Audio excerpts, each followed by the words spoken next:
Okay, we're going to start with some vocabulary then. So first of all, we have um, this term, which is wrongly directed or pointed. So what is the word that we need to use here? What do we mean by wrongly directed or pointed?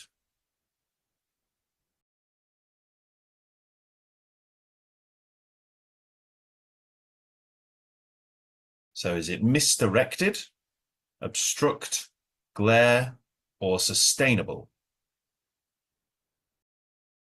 Glare. It's not glare, I'm afraid. Let's try taking two of them away. So is it misdirected or obstruct? What do you think the answer? Misdirected. Misdirected is right. Yep, well done. So when something is pointing in the wrong place, misdirected. Let's try the next one. So this time we have in a harmful or negative way. So we've got sustainable, habits, hormones, or adversely. So when something is done in a harmful or negative way, I think it's adversely. adversely is right. Adversely. Very good. So when something is done adversely, it's done in a bad way, in a negative way, a dangerous way, or a harmful way. Now, next one, able to be maintained or continued at a certain rate or level. So this is when we can keep doing something for a long time.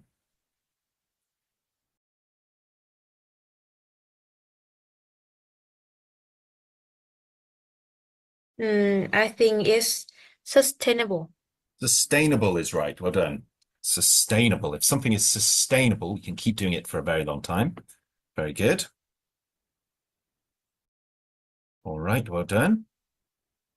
Quick bonus round now.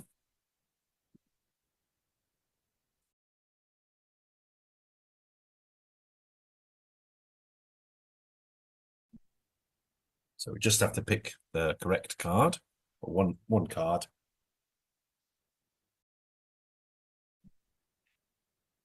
Okay, so should we pick card A, card B, card C, card D, or card E? Card B. Card B. Oh, unfortunately, that was one of the bad ones. Minus 50 points there. Card B. Okay. It's okay. I'm sure we can make the points back. No problem.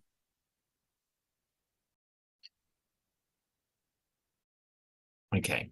So now we have made or produced by human beings rather than occurring naturally, typically as a copy of something natural. So what adjective is used to describe something that is made by humans and may look or copy something that exists naturally? Ecological. It is not ecological. Um, it's not ecological. It's something that is created by human beings, kind of like when you have grass and it's made from plastic, you know, the fake grass that you can get. Well, the proper term for that is something grass. So what do we think? Artificial. Artificial is right. Well done. Artificial grass or anything that is artificial is made by humans. So we're in this lesson, we're learning about light pollution. So we're learning about artificial light. So light from light bulbs and cars and trains and things like that. Next, we have the behavior of an animal or person in response to a certain stimuli or circumstance. So this is basically what animals and humans do regularly. Habits. Habits is right. Very good. So we're talking about habits. Fantastic.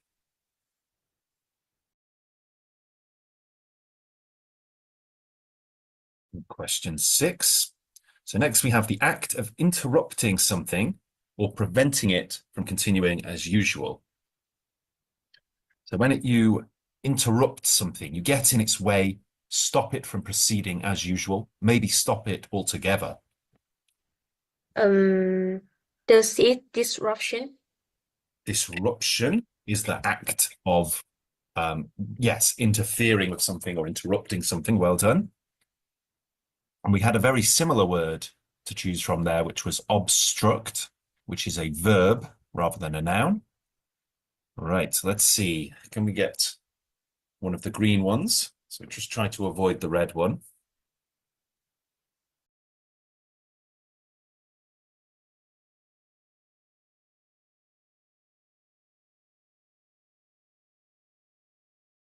So we've got A, B, C, D, or E.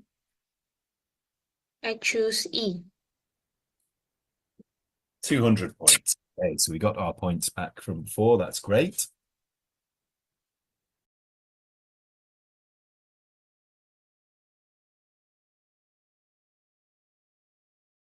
Okay. Question 7. The degree to which something can be seen or be made visible. So we're talking about the ability to see things, the description of how well something can be seen or how well something sees.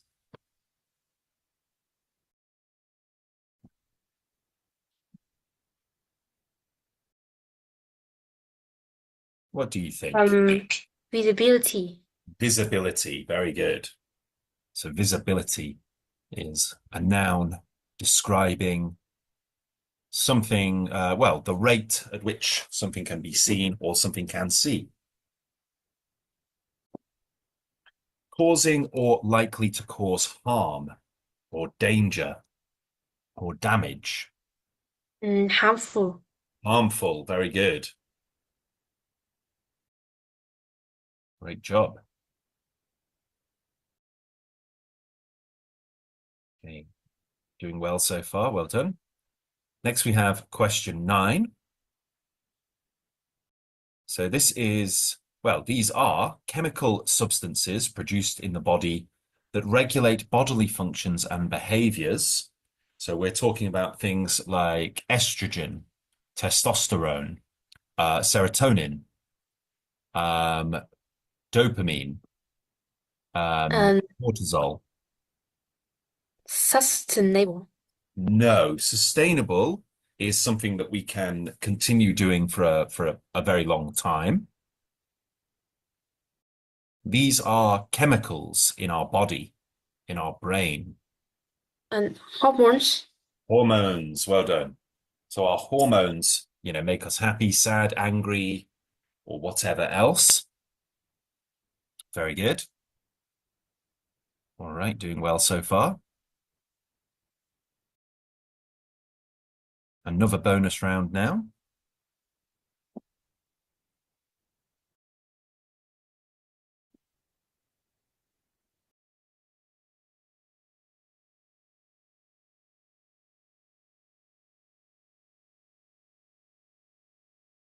Okay, so A, B, C, D, or E? I choose B. B, okay. We got 200 points bonus there, very good.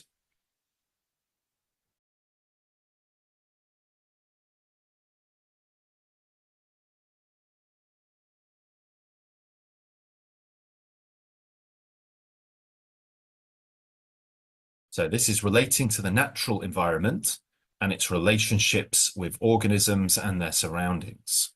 So this is an adjective to describe the environment, nature,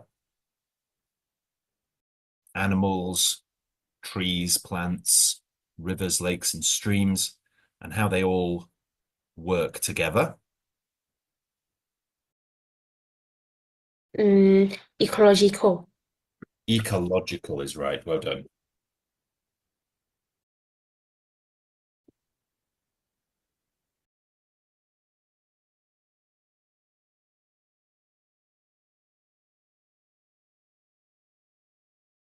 Next one. This is to cause someone to lose their sense of direction, position, or confidence. So when somebody gets lost or unsure where to go, what to do. This is the verb to describe that. Disorient. Disorient. Yeah, very Disorient. good. Disorient. Fantastic. Good job, doing really well.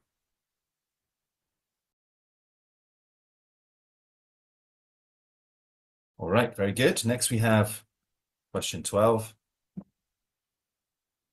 This is strong, dazzling light that reflects off a surface, like a window or metal. Glare. Glare, well done. So we're talking about glare. Glare can be quite blinding, or it can make it, if you're driving down the road and someone has some glare, you know, if you get disoriented by the glare from some light, it can be very dangerous because it can mean that you can't see.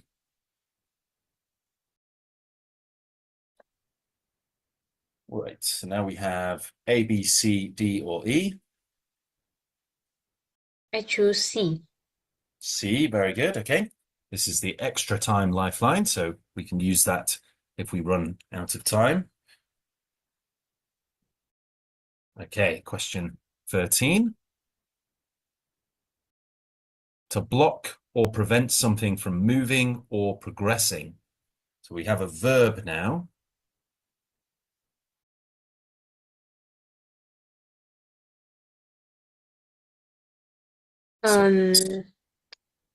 I think it's obstruct. Obstruct. Very good. And make sure we say the T at the end. Obstruct. Fantastic. Doing really well. Obstruct. And then question 14. To make less severe, less serious, or less painful. To make something not as bad as it could be.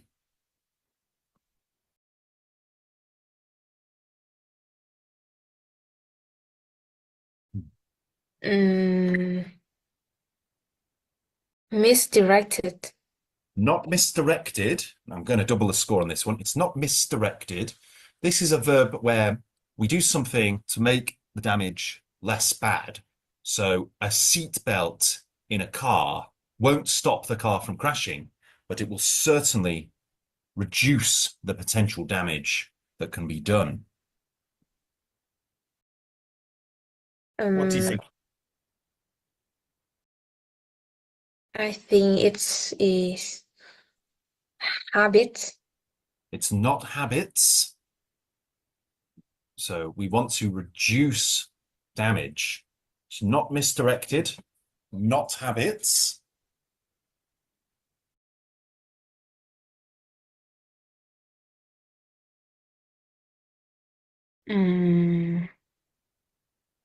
Teacher, I choose disrupted before.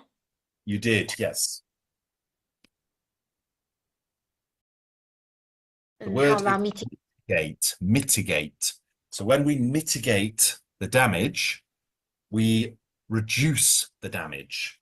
So for example, if you wear a helmet on your bike, it mitigates the damage that can be done to your head. It doesn't mean that you will definitely not be hurt if you crash your bike, but it will mitigate the damage. It will reduce the likelihood of damage. Okay? Right. Okay, so we've done some vocabulary. We're going to watch the video about light pollution, okay? So I want you subtitles as they go along. And we're going to talk about the problems of light pollution, what causes those problems, and the potential solutions to those problems too. So let's watch IELTS Master Course. Growing Put the video concern on now. that is affecting our environment in a variety of ways. Light pollution is the excessive or misdirected artificial lighting that disturbs the natural environment and adversely affects wildlife, human health, and the economy. Understanding the causes and effects of light pollution is important to safeguard our environment and ensure a sustainable future. One of the primary sources of light pollution is artificial light used in cities and towns, including streetlights, commercial buildings, and residential homes. These sources create bright, artificial lighting that washes out the natural darkness of the night sky. This can impact natural habits, cause sleep disruption and health issues, and affects the visibility of stars and constellations. Another significant source of light pollution is the amber-coloured streetlights that have been in use for decades, but are gradually being replaced by brighter white lights. These white streetlights emit a lot of blue light, which is particularly harmful to humans and animals, as it disrupts natural sleep patterns and affects the hormones that regulate our sleep cycles. This light pollutes our environment, including water, air and soil, leading to several health problems such as depression, anxiety and insomnia. Light pollution also has a significant ecological impact on plants and animals, altering natural behaviours and migration patterns. Birds and insects rely on darkness to navigate, and bright lights can disorient them, causing confusion and even death. Sea turtles are particularly affected by light pollution. They instinctively follow the reflection of the moon on the water, which leads them away from the sea and towards city lights, where they often perish. Light pollution also impacts astronomy, making it difficult to observe stars and galaxies from within our cities. Artificial lights, such as commercial advertising displays, also create glare and obstruct our view of the night sky, making it difficult to appreciate and understand the universe we live in. To help mitigate the effects of light pollution, several solutions can be implemented. For instance, switching to amber-coloured bulbs instead of brighter white lights, or installing light fixtures that emit downward-facing light instead of bright upward-facing light. Additionally, shielding lights to direct light downward can also reduce the effects of light pollution. In conclusion, light pollution is a significant and growing problem affecting our environment in many ways. We need to take action by raising awareness about how light pollution affects wildlife, human health, and the economy. Through education and implementation of practical solutions, we can reduce the impacts of light pollution and work towards a more sustainable future.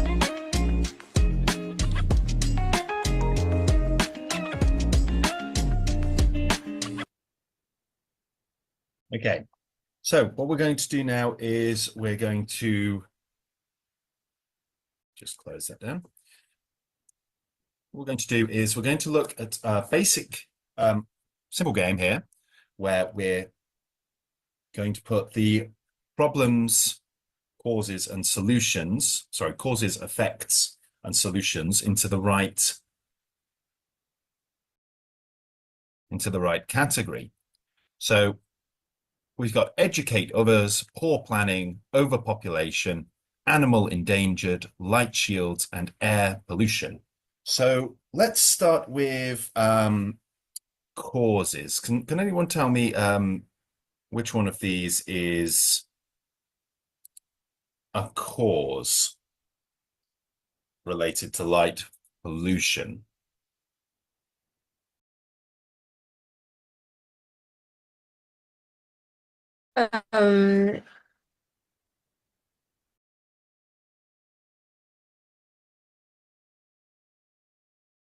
Air, teacher, air pollution with causes or effects? Air pollution would probably be an effect of something, wouldn't it? Same as light pollution is an effect, which is caused by artificial light. But more specifically, what is it that leads to us having lights all over the city in places where they might be harming human health or harming animal migration patterns, harming animal feeding patterns, and generally doing damage to the environment? So let's start with a cause. Which one of these is a cause of something? I think it's animal endangered. No. So when an animal is endangered, that's actually the result of a cause. So animals becoming endangered is an effect. So first we have a cause that makes an effect happen. Yeah. So let's try to find a cause. Lysis. Overpopulation. Overpopulation is definitely a cause of many problems. Too many people in a small area. So 50% of the world live in cities, and cities compared to the rest of the world are reasonably small. So when we have lots and lots of people in a city, it's called overpopulation. So that is a cause. Now, what sort of effect comes from overpopulation? What problems? Poor planning.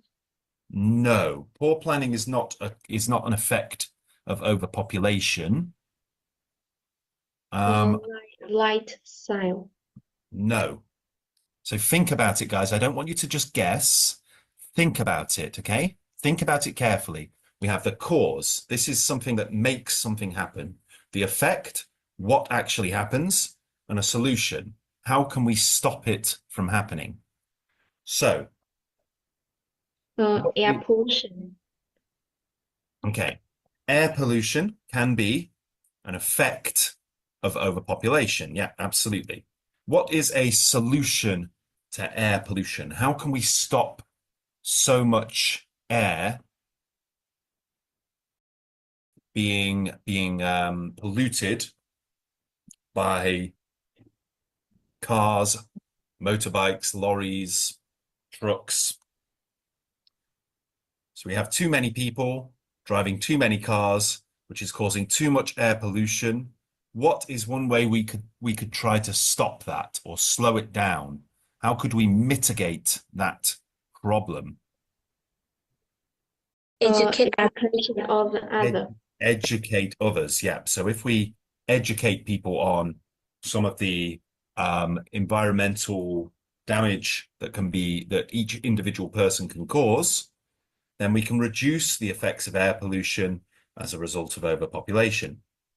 Now, next we have this one is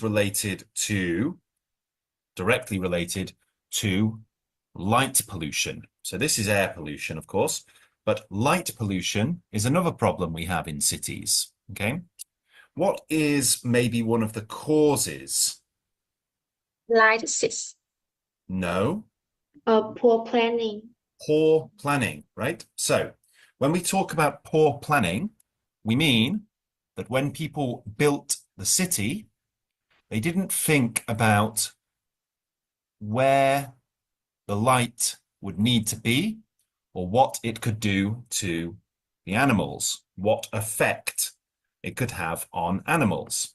So if someone puts very bright white lights in a place where there are animals, so for example, in a park or near some woods, near the forest, what we can end up with is animals that don't sleep properly, animals that don't migrate properly, animals that don't feed properly, animals that don't reproduce properly. And consequently, their numbers dwindle and the animals become endangered. So what is one way that we can take those overly bright lights Teacher. and make them, let me finish, take those overly bright lights and make them less damaging in the area in which they're placed? What's a solution to this? There's one thing on there. It's light shields. So a light shield will stop some of that light from being shone onto places where it shouldn't be. So when we have the lights that face downwards, just down onto the area they need to light up, then it helps to mitigate the damage from the problem. Okay. What were you going to say? Sorry. I think poor planning is in the causes and effects is overpopulation and solutions is educate others. Well, what we're looking at is the cause is the thing in the beginning that led Because to. I think that a country has poor planning, that they um Poor planning is okay. So many cities, many big cities around the world, they're not new. Many of them are hundreds or thousands of years old. And because of this, nobody really planned how the city would look. Nobody really knew how things would develop. And so basically, lots of cities just kind of developed over time, over hundreds of years or thousands of years. And for much of their history, they haven't had electricity or lighting and things like that. So they haven't really known how, what parts of the city would need to be illuminated and how they would do that and what effect that might have on nature. So essentially, a lot of it is just simply not knowing how these lights that have relatively recently been introduced into cities, only in the last 100 years or so, have been introduced into cities, artificial lights, how that would affect animals and the ecology. So poor planning is definitely a cause. And another cause of pollution generally is overpopulation, because we have lots of people in a small area. So guys, what we're going to do now is we're going to open up the whiteboard, okay? And we've got some problems, causes, and solutions. Now, if I want you to send you this link, and I want you guys to just open this up, and I want you to think of potential solutions to these problems. So we have problem 1 here, which is that people cannot sleep properly. Problem 2, animal migration, feeding, and sleeping patterns get confused. Problem number 3, light pollution can make it difficult to watch the night sky and conduct astronomical research. And problem 4, light pollution can result in significant energy waste and economic losses. Now, what we want to do is we want to think of solutions to these problems. Now, think of something that can mitigate the damage, reduce the damage, or solve it entirely. Now, if you look at the causes here, we can see people cannot sleep properly. So one problem is from prolonged exposure to blue light. Now, that comes from, smartphones, computers, and televisions, but it also comes from outdoor lighting, street lights, spotlights, garden lights, those kinds of things. And that can make it very difficult for people to sleep.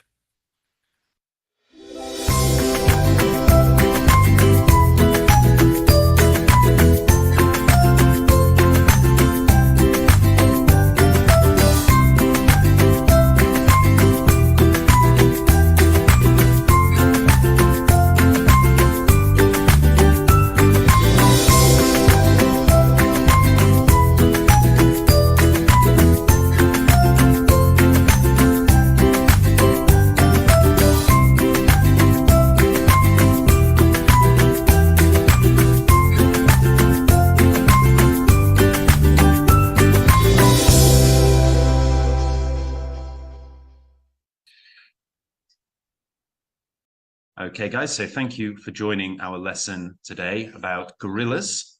I'm now going to play the video for you, so I want you to just listen to the video. Don't worry if you don't understand or don't hear all of the words. We will have a chance to read through the transcript afterwards, and we will learn all of the vocabulary. Okay, so I'm just going to play the video now. Thank you. Gorillas are one of 3 groups of African apes. They are divided into 2 species, the western gorilla and the eastern gorilla. Gorillas may be aggressive when attacked or provoked, but they are naturally gentle. They are generally herbivores, which means that they eat plants, but they also eat insects. A gorilla's lifespan in the wild is between 35 and 40 years, although zoo gorillas may live for 50 years or more because they have more food and healthcare. Gorillas are large apes. They can be strong like chimpanzees and orangutans. An adult male gorilla can weigh up to 225 kilograms, and stand 1.8 meters in height. Gorillas live in family groups called troops. They have a broad chest, wide shoulders, short legs, and long arms. They have black skin and hair. Adult male gorillas' hair becomes silver or grey on their backs as they become older. Because of that, older males are called silverbacks. Gorillas live in the rainforests in Central Africa. They mostly live on the ground, but they can also climb. When on the ground, they walk on their feet and finger knuckles. Troops of gorillas wander slowly through the forests of Central Africa. For about half of their day, they search for leaves, vines, and bamboo shoots to eat. Sometimes they also eat ants or termites. For the rest of the day, they lay in the sun and play with their children. If another gorilla threatens them, the troop's leader, the silverback, protects them by rearing up and beating his chest. Although mostly vegetarian, they have long canine teeth or fangs that the adult male sometimes uses to fight each other for the troop leadership.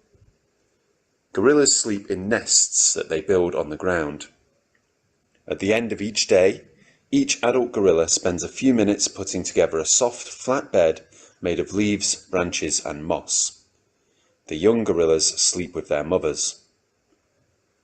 The gestation period of a gorilla lasts between 8 and 10 months. Gorillas almost always produce one offspring. Twins are rare. Gorilla babies begin to hang on to their mothers when they are only a few hours old and will continue to do so for the next 3 years. Okay, guys, so what we're going to do now is I'm going to give you some time to read through the transcript. So the transcript is everything that we've just listened to in written format. So I want you to just read through this. Now you'll notice certain words here like species, aggressive, provoked, gentle, and any word that is in bold. If you don't understand one of these words, then you can jump to the vocabulary bank, which is just here, where you will get a definition of that word. What we're going to do is read through the transcript, and then afterwards we're going to learn the words by playing a few games. So I'm going to give you 5 minutes now just to read that on your own, okay? Okay, so now we've all finished reading. Now, normally the next section is something called the meditative memory boost, which is basically just a mindfulness exercise that allows you to memorize the vocabulary in a relaxing sort of meditative way. But because we have only 40 minutes for this lesson, we're going to skip that and we're going to jump onto the vocabulary bank. So here we can see the vocabulary as it's defined. Now we can refer back to that at any point that we need. What I would like to do now is I would like to jump on to some games. We'll see what we can learn, okay? So we'll start with a simple game of concentration. So what I'm going to do is I'm just going to make a quick grid. We're going to have letters across the top, A, B, C, and D. Let's put the D in there, okay? And then down the side, we'll have numbers. So we'll have 1, 2, and 3. Now we just have to match up the cards with the vocabulary. So let's start with this one. Let's click play first of all. That might be an idea. So we've got the word provoke at A1. What does provoke mean? Can anybody tell me in the chat box? Now you don't have to give me the full definition, of course. Just give me the letter and the number where you can see it. If you provoke someone, usually means to cause them to become angry or to act in an aggressive way. Any idea where the definition would be there? Is it to move about with no purpose, aim, or plan? Is it in biology the most fundamental classification of living things? Is it a long pointed T? Very good. Yes, it's to incite a person, or in this case, an animal, to anger, annoyance, deep emotion, or action. Very good. Okay, let's try this one. Species, B1. So what is the definition of species? Is it to move about with no purpose? Or in biology, the most fundamental classification of living things? Yes, that's 2A. Very good. Species is a type of animal, defined by a type of animal that can breed with another animal of the same species. Let's try C1. So the definition this time is to move about with no purpose, aim, or plan. Is that... Yes, well done. That is wander. So when we wander, we walk around, not really going anywhere intentionally. Okay, next one. The word broad. So what is the definition of the word broad? Very good. Again, yep, means wide, large, or spacious. Like a broad chest of a gorilla. Then we have a definition, a long pointed tooth, such as the canine tooth of carnivorous animals, or the hollowed groove tooth by which a venomous snake injects its poison. In this case, it's a tooth of a non-carnivorous animal, and yes, it's called a fang, a big, long, sort of sharp tooth. And the last one we have threaten, and threaten means to declare intent to harm or punish. Very good. Excellent job. Okay, what we're going to do now is we're going to practice some more vocabulary with a slightly different game. Now, obviously, on the course, there's lots of games you can play to master the vocabulary, so you can try different ones until you find one, until you learn. So here we have to guess the word. So it's a noun, and it means a kind of something. So let's try a clue. So in biology, the most fundamental classification of living things. So it's not offspring, good guess. It's actually species. Yep, very good. So the species of animal, you can see that this is a specific species. You have two of the same species here, and then their offspring, their babies, are down here. Very good. This next word is a noun, and it means any of the rounded joints of a finger, especially the joint that connects the finger to the hand. So it would be this part, if you're looking at my camera, this part of the hand. Do you know what that's called? Yes, it's called a knuckle. Knuckle or knuckles in plural form. Very good. Now we have an adjective, and the definition is possessing a kind or generous disposition, tender or sweet. Very good, guys. Yep, the word is gentle. Fantastic. And similar words are merciful. An example sentence here is, my mother was a gentlewoman who cared for those in need. Okay, next question. This time we have a noun again, meaning a dense forest of evergreens and heavy undergrowth in a tropical area that receives abundant rainfall throughout the year. So this is a place with lots of trees and greenery, lots and lots of rain. Yes, we call it the rainforest, or a related word would be jungle. And there's an image to show you what we mean. So that's the rainforest where gorillas live. We have another noun here, and the image here is an animal with their babies. Okay, now rear could be the verb, but rear is a verb, and we're looking for a noun. Rear means to raise a baby. The noun, yes, is offspring, meaning baby. So the definition here is the child, young, or descendant of a particular parent or ancestor. And the example is, as his aunts and uncles had no offspring, he had no cousins. Similar words would be family or issue. Very good, guys, doing well. Leveling up now. Lots of points there. Okay, let's take some reveals with the points we have. Now, so here we have a transitive verb, and the opposite word, the antonym, is coax. So the opposite of coax.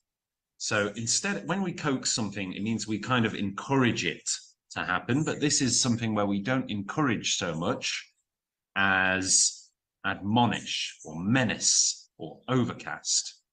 And the word is yes, threaten, meaning to declare intent to harm or punish. So basically saying to someone, do this or I will hurt you. And the example here is she threatened him with a gun. Next one is a transitive verb meaning raise, and we're talking about raising children.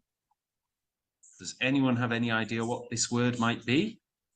Very good. Yep, the word is rear. So to rear children is to raise them to maturity, to raise them to adulthood and to take care of them. So rear offspring. We have another noun meaning any of a group of small invertebrate animals. So invertebrate animals are animals that do not have spines or spine bones. They have segmented bodies, 3 pairs of legs, so 6 legs altogether, and usually 1 or 2 sets of wings, but not always. We have 3 parts of the body, the head, the thorax, and the abdomen. And the name of the creature is an insect. A similar word would be bug, and we have a picture here of an insect. Now remember, things like spiders and scorpions and crabs are not insects. They have 8 legs. So here we have another noun. The wolf bared its what? So what does a wolf have that a gorilla also has? Yes, fangs. Very good. A long pointed teeth. A long pointed tooth, such as the canine tooth of carnivorous animals. Not always carnivorous animals, because gorillas are not carnivorous. They don't eat meat. Another word now, adjective, and a similar word is militant. So, it's not great. Let's try some clues. The opposite word would be mild. A related word would be turbulent. Ah, very good. Yep, okay. The word is aggressive. So when someone is, or something is aggressive, it is characterized by hostility in action, meaning basically that they may threaten, they may be violent, they may be vicious, they may say nasty things. And a similar word there is bellicose. And the example that we could use is the small nation could not defend itself against its aggressive neighbor. Okay, let's try another set of words. I think we've got enough things here. Okay, we have an adjective, and the related word is wide. So a similar word to wide, and this was used to talk about a gorilla's chest. Yes, well done, you guys. The word is broad, a broad chest, a wide, large, spacious chest. Broad can also be used to describe when we're covering a large range of topics. We could say there's a broad range of topics being discussed. An example here was, it was a broad avenue meaning a broad street with 6 lanes of traffic. Next one, this is a transitive verb, and the similar word is meander.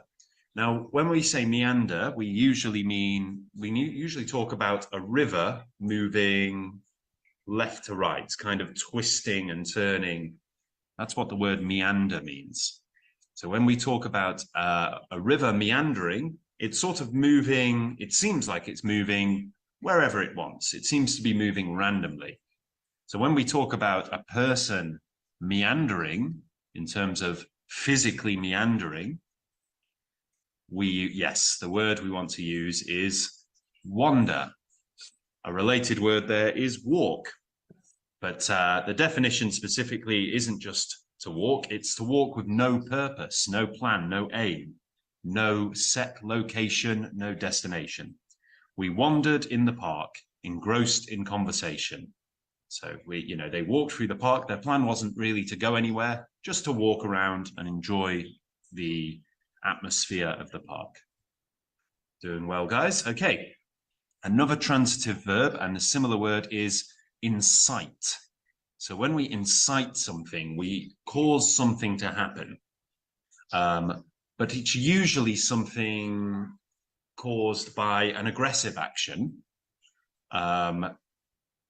So we have an antonym here, which is propitiate. Sorry if I might be saying that one wrong. The synonym is vex. The related word, encourage. And some of you have guessed it already. To incite a person to anger, annoyance, deep emotion, or action is, to provoke them. So here we go. I'd never seen my father this angry, and I wondered what had provoked him. So that would be in past tense form. What had provoked him? What had made him so angry? Now we have another noun. The related word is hatch. So that's not massively helpful. Let's try a clue. Okay, so I think Quiz jumped on it straight away. A structure used by a bird to lay eggs and rear young, often constructed on a tree, in high grass, or in a cavity using twigs, fibers, and the like. Any idea what this could be?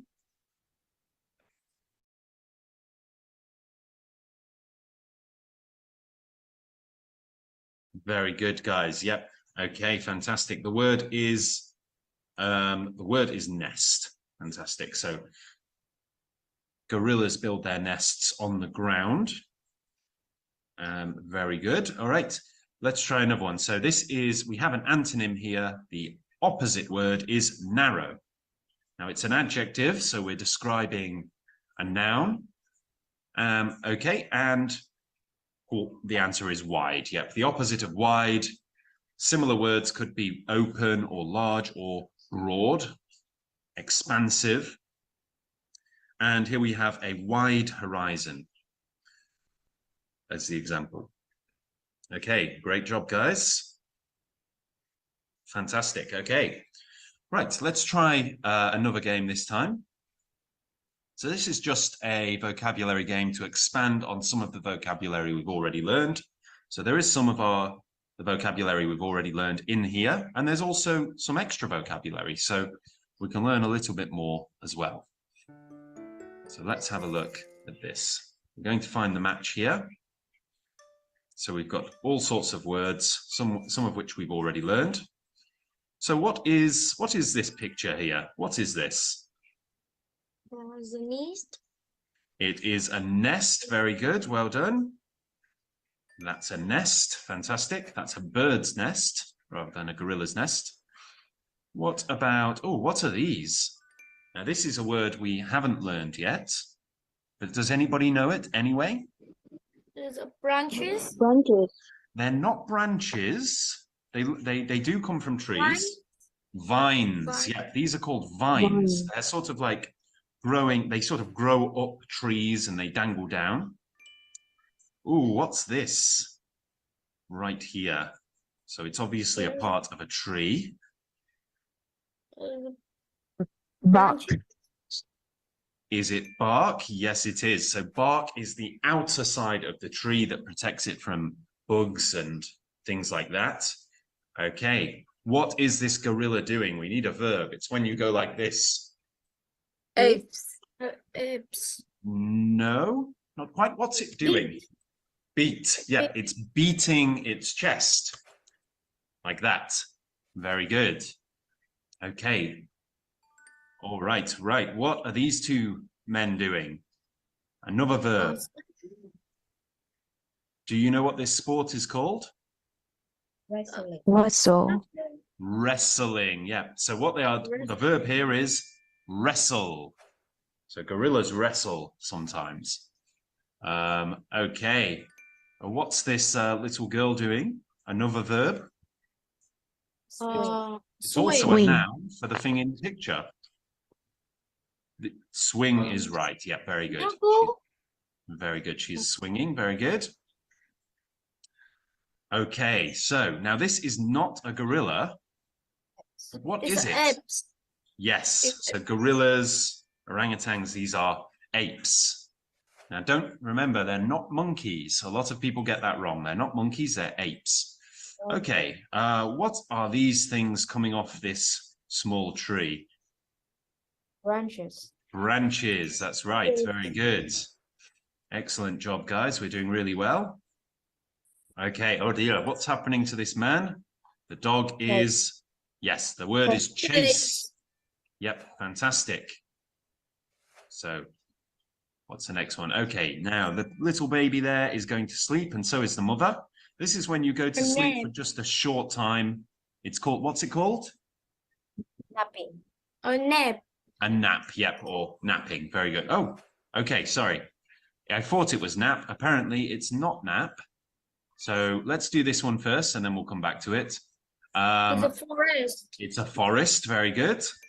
And gorillas live in the rainforest, specific type of forest with lots of water. Okay, so she is having a nap. And this last word is actually snuggle. So snuggle is when you sort of cuddle up to somebody as this mother is cuddling up to the baby. Snuggling. Right, great job, guys. Fantastic work. All right, now, what we're going to do now is we're going to do the reading test. Okay, so my advice here would be to have the transcript ready. Okay, so up here, the transcript, you should have that available. If you don't have that available with you right now, just click the link that I've just sent you, go down to Gorillas and click on transcript. You'll be able to read through all of this. Now, obviously, we've listened to it once and we've read it once, so hopefully we'll be able to remember as much as we can. Let's do the reading test now, okay? So we can work this out together. So let's begin the test.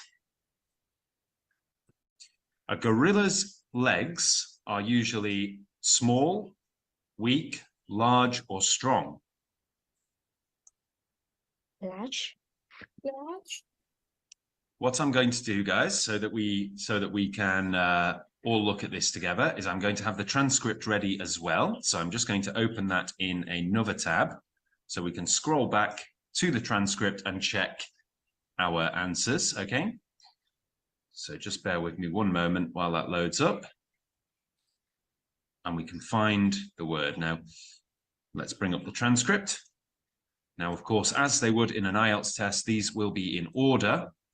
So the question is about a gorilla's legs. Okay. Let's have a look. So here we go. So this section here, they have a broad chest, wide shoulders, short legs, and long, strong arms. So what should the answer be? A gorilla's legs are usually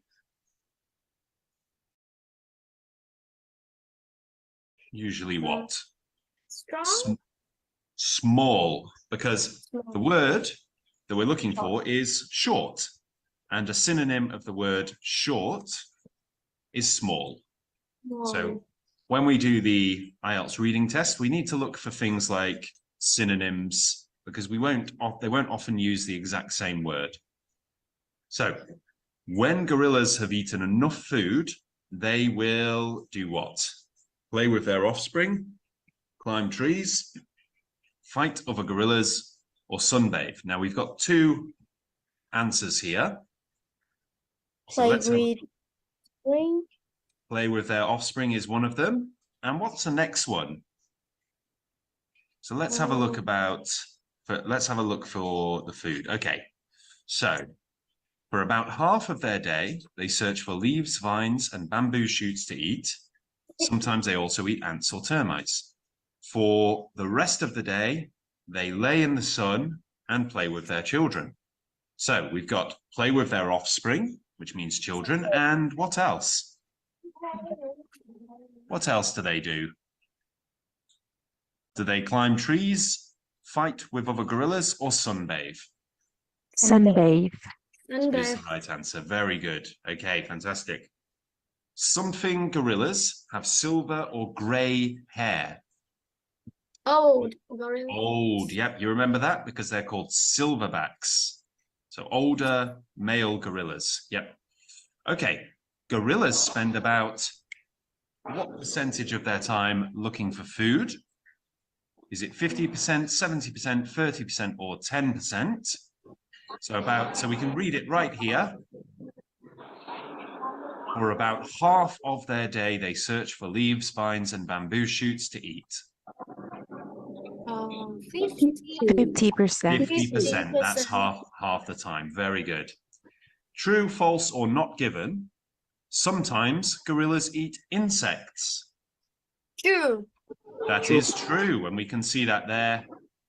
Sometimes they also eat ants or termites, which are insects. Very good. Okay. Gorillas eat insects such as what or what? And we need to choose two. And we just read it there. Such as ants and termites. Very good. Such as ants and termites. Very good. Gorillas live in groups called troops, armies, swarms, or herds. Troops. Troops is the right answer. Well done, guys. Gorillas often give birth to 1 baby, 4 babies, 2 babies, or 3 babies. 1 baby. Just one. Yep, they usually have just one offspring. Very good. Gorillas sleep in nests located in trees, nests on the ground, hammocks hung from trees, or caves. Nest located in trees. Let's have a look at it, shall we? So we have the word, we need to look for the word nests. That's down here. Gorillas sleep in nests that they build on the ground. So the answer is nests on the ground. Very good. Yep, well done, guys. Okay, great job. So gorillas walk on their feet only, hands and feet, or hands only? Hands and feet. Hands and feet. Now that's a common sense one because you don't see gorillas walking on their hands and they don't walk upright on the, for indefinite periods. Gorillas eat a lot of meat. Is that false, true, false, or not given? Not given. Not given. Let's have a look about their eating habits. Okay, so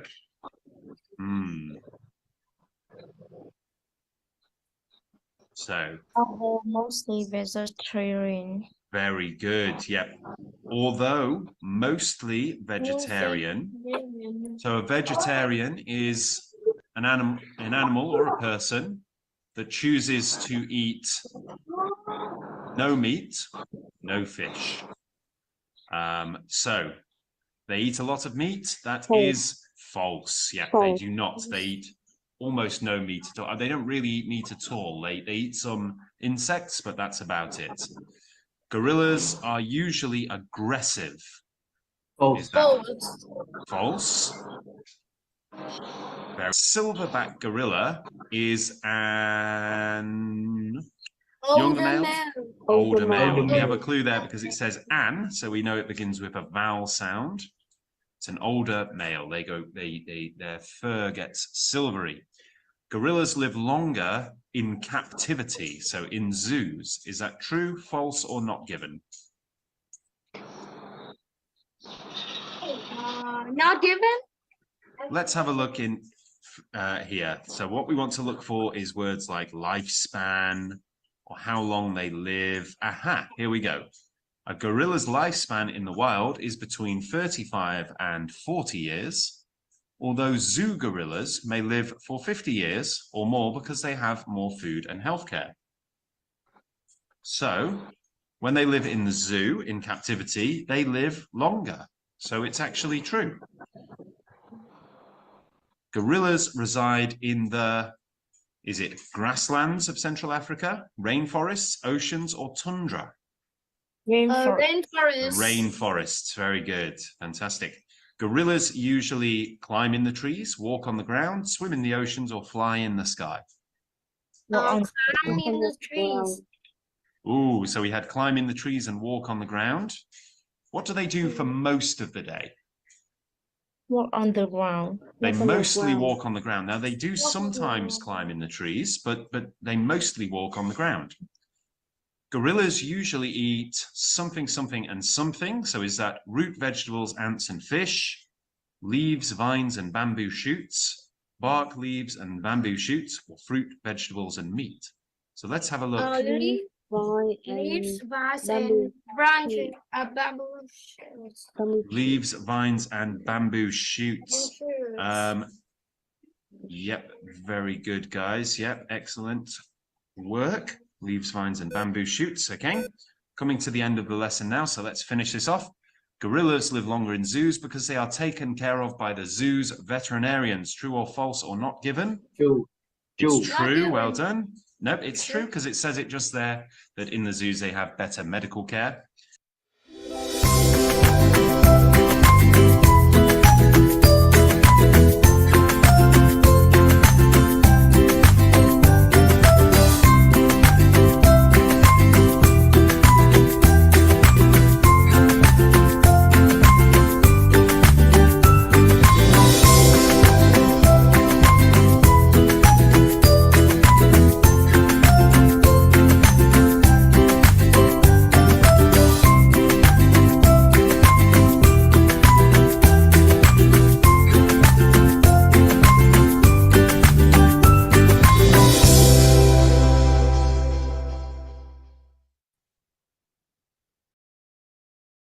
Okay. All right. Welcome to the lesson, guys. Today we have a lesson on psychology. So we're going to be learning about how pets can improve our mental health. Okay. So we're going to start with a video. This is a video from Psych2Go. It's 7 ways that having a pet can improve your mental health.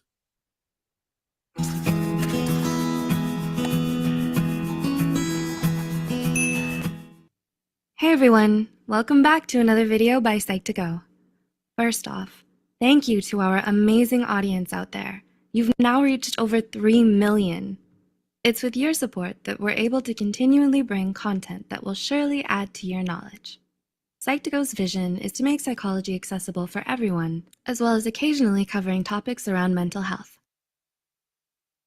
Our mission is to help everyone become more self-aware of the various psychological factors that affect one's life. Now, onto the video. For centuries, people have found love and companionship in animals. That bond has only grown stronger as time went on. Animals were domesticated or brought indoors and are now a part of millions of families worldwide. They take center stage in family photos and go everywhere their human goes. Some of them even have their own Instagram account. Pet owners give so much to their animals, but do they get anything in return? Research shows that pet owners tend to have lower blood pressure, reduced cholesterol, and fewer reports of depression and loneliness. But the benefits don't stop there. The changes that a pet brings to your everyday life can be a positive impact on your habits and emotions. Here are 7 ways having a pet can benefit your mental health. 1. They encourage you to be active. Having a pet is a lot of work, no matter what species you care for, and larger animals such as dogs and horses will keep you active in your day-to-day life. Exercise, or even just a little physical activity, releases chemicals called neurotransmitters in your brain. The receptors in your brain react to these chemicals and trigger certain reactions and perceptions, such as an elevated mood. Even a short walk around the block is beneficial for both you and your pet. 2. Pets can sense when something isn't right. Animals are instinctual creatures who can often sense the emotional distress of others. They tend to be very observant of nonverbal communication. Dogs, for example, will learn your normal behaviors and habits, and they'll connect the dots and know when something isn't right if you start behaving differently. Some dogs might get more protective, while others will cuddle up. Some cats might bring you a surprise from outside, while others might sit next to you for a while. Each animal is unique and will react differently to the same situations. But odds are, they're just trying to figure out how to make everything better. 3. They're a reason to get out of bed in the morning. Lack of motivation can feel like the end of the world, especially if you're battling depression. If you have the pet, though, you have a reason to get out of bed every day and push yourself to get something done, even if it's just feeding the bird or walking the puppy. You may not always feel like you've been the most productive, but you make a huge impact on your pet's life by caring for them and spending some time together. 4. You'll never be lonely. Having a pet means having a companion. Some animals may interact more than others, but you can always spend some time near your pet if they're not the type to cuddle or be touched. It helps to know that you're not alone. Animals are great listeners too. They'll keep all your secrets safe, and they won't judge you for anything you say or feel. So when you have a pet, don't forget that you always have someone to talk to. 5. Pet care can add structure and routine to your schedule. Most pet families fall into a kind of routine, either for feeding, grooming, or even vet appointments. Having set routines ensures that important tasks get done and no one ever has to wonder or worry about when to do them. Developing the habit of following routines is good for stress management too. Dr. Steve Orma, a clinical psychologist specializing in sleep, anxiety, and stress, believes routine is beneficial in maintaining low stress levels in people as well. In his words, routine also helps with stress. Create a set schedule for doing chores, work tasks, meetings, exercise, paying bills, and all the usual things you need to do. Put these into your schedule. Once this becomes your normal routine, it's easier to accomplish everything because it becomes a habit. 6. You'll meet other pet owners and animal lovers. Pets make for great conversation starters and attention grabbers, so don't feel surprised if you make a few new friends while showing off your own four-legged friend. They can help ease you into conversation if socializing isn't your forte, and you'll never be off topic by bringing the conversation back to your pet. Having your buddy with you will give you that extra assurance that it'll all be okay. Even if the conversation gets a little awkward, before you know it, you'll have friends of all species. And 7, they'll help you live in the moment. It's difficult to remain lost in your own thoughts when your pet is in your lap begging for attention. Distractions like these help bring your mind back into focus on the present moment and what's right in front of you, rather than fixating on worries and negativity. Harvard researchers have been studying the ways pets can encourage mindfulness in their owners. They encourage you to observe your pet while out in the world. A dog on a walk is alert and curious, taking it all in. But how do we become the same? Harvard Health Publishing offers this simple mindfulness exercise any dog owner can try next time they're out for a walk. So try this. As you start your walk, take a moment to bring your attention to the sensations in your body. Breathe in through your nose, let your abdomen expand fully, then breathe out through your mouth. Notice the sensations of each inhalation and exhalation. As you continue to walk, engage your senses fully. Notice each sight, touch, and sound. Savor every sensation. When your mind wanders, and it undoubtedly will, gently bring your attention back to the moment, including your dog's delight at being with you and outdoors. Does this video make you long for a furry little companion of your own? If you already have a pet, did it make you want to go cuddle them even closer? Let us know in the comments below. If you found this video helpful, be sure to share it with someone who would benefit from it too. Don't forget to subscribe for more content and check out the sources in our video description. Thanks for watching. See you next time. Okay, so little video there about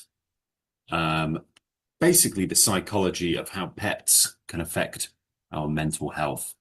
So right here we have a transcript of everything that was just covered in the video. So you can read through that at your own leisure.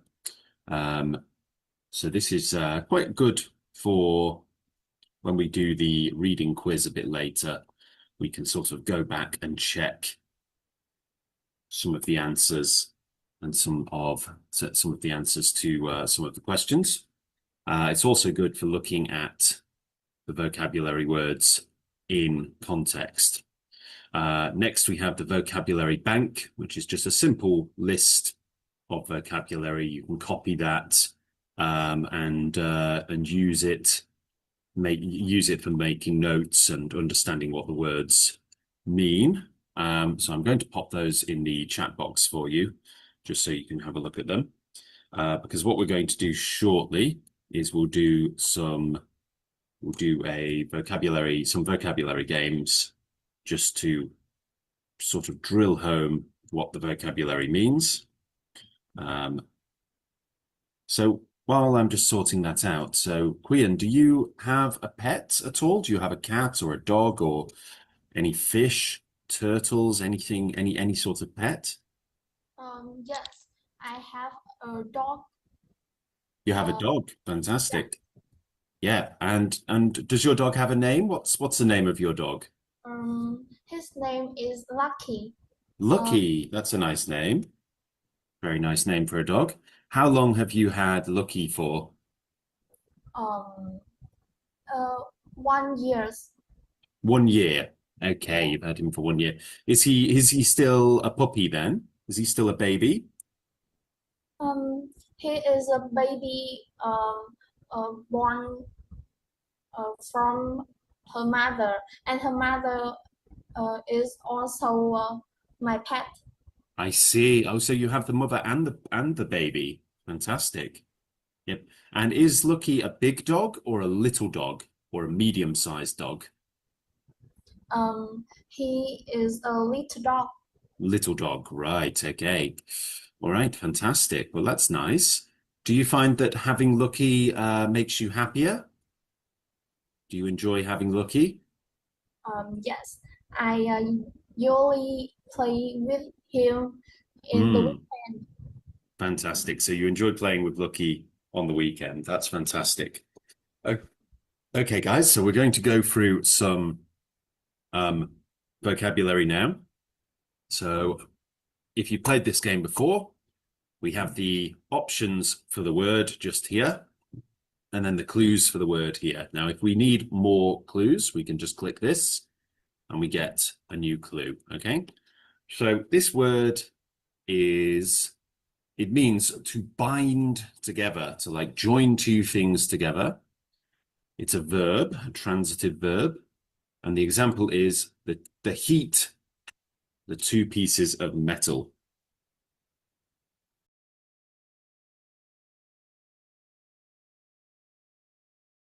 So what do you think the word could be?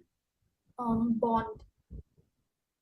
It's the word bond, yeah. So it would be, in this case, the heat bonded the two pieces of metal. Very good.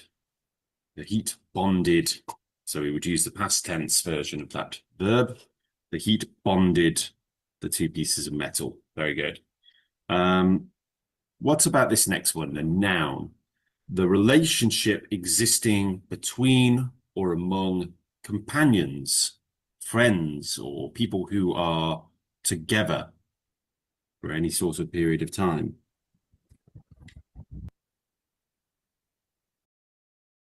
Companionship. Companionship is right. Very good. Fantastic. Companionship. Very good. Next, we have an adjective, and a similar word is angry. So when we could be awkward, it's not awkward though. It's actually negative. So this is an adjective to describe basically anything that's considered to be bad. So we can see the synonym there, bad. Related words could be malcontent, and this root word mal, you will notice, is used in words that depict something bad, negative, such as words such as you can have the disease malaria, which was originally believed to be caused by bad air. So it was called malaria. Of course, it's not really caused by bad air. It's actually blood-borne disease.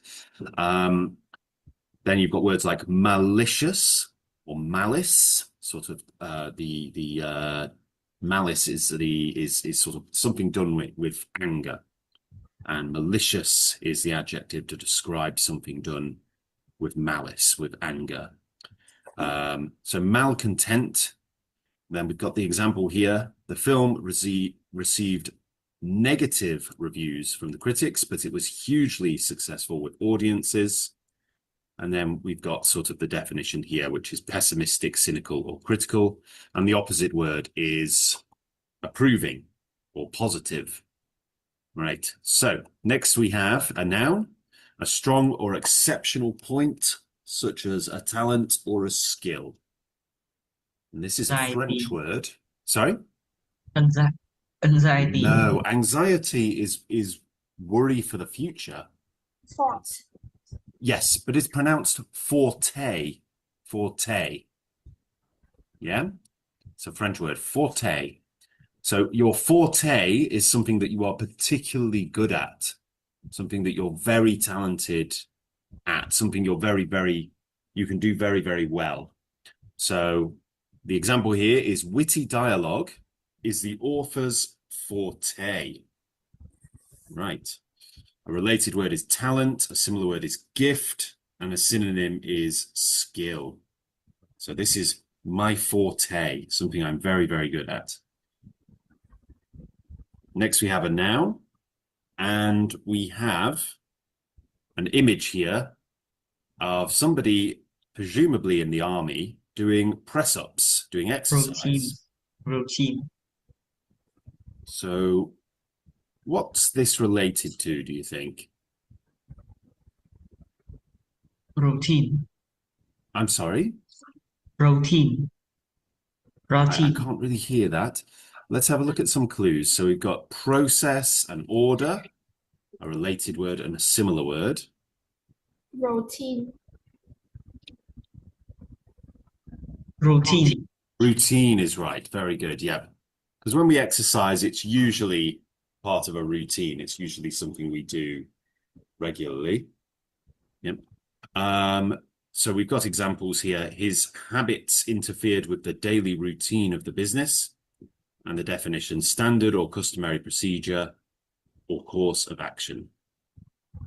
Next we have, we've got this same word again. The heat, two pieces of metal, joined them together. Is bond.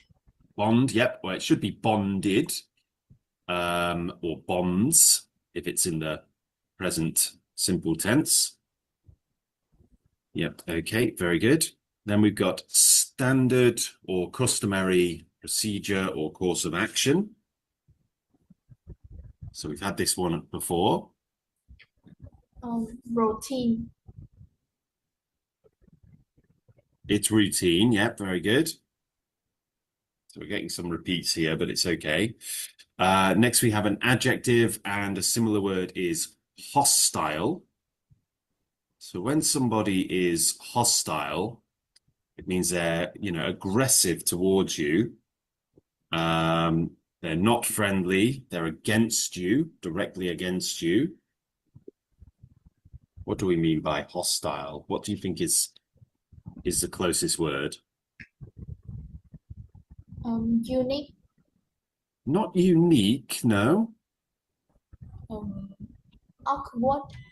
No, it's actually negative, and we can see that word in there again, malcontent, as a related word.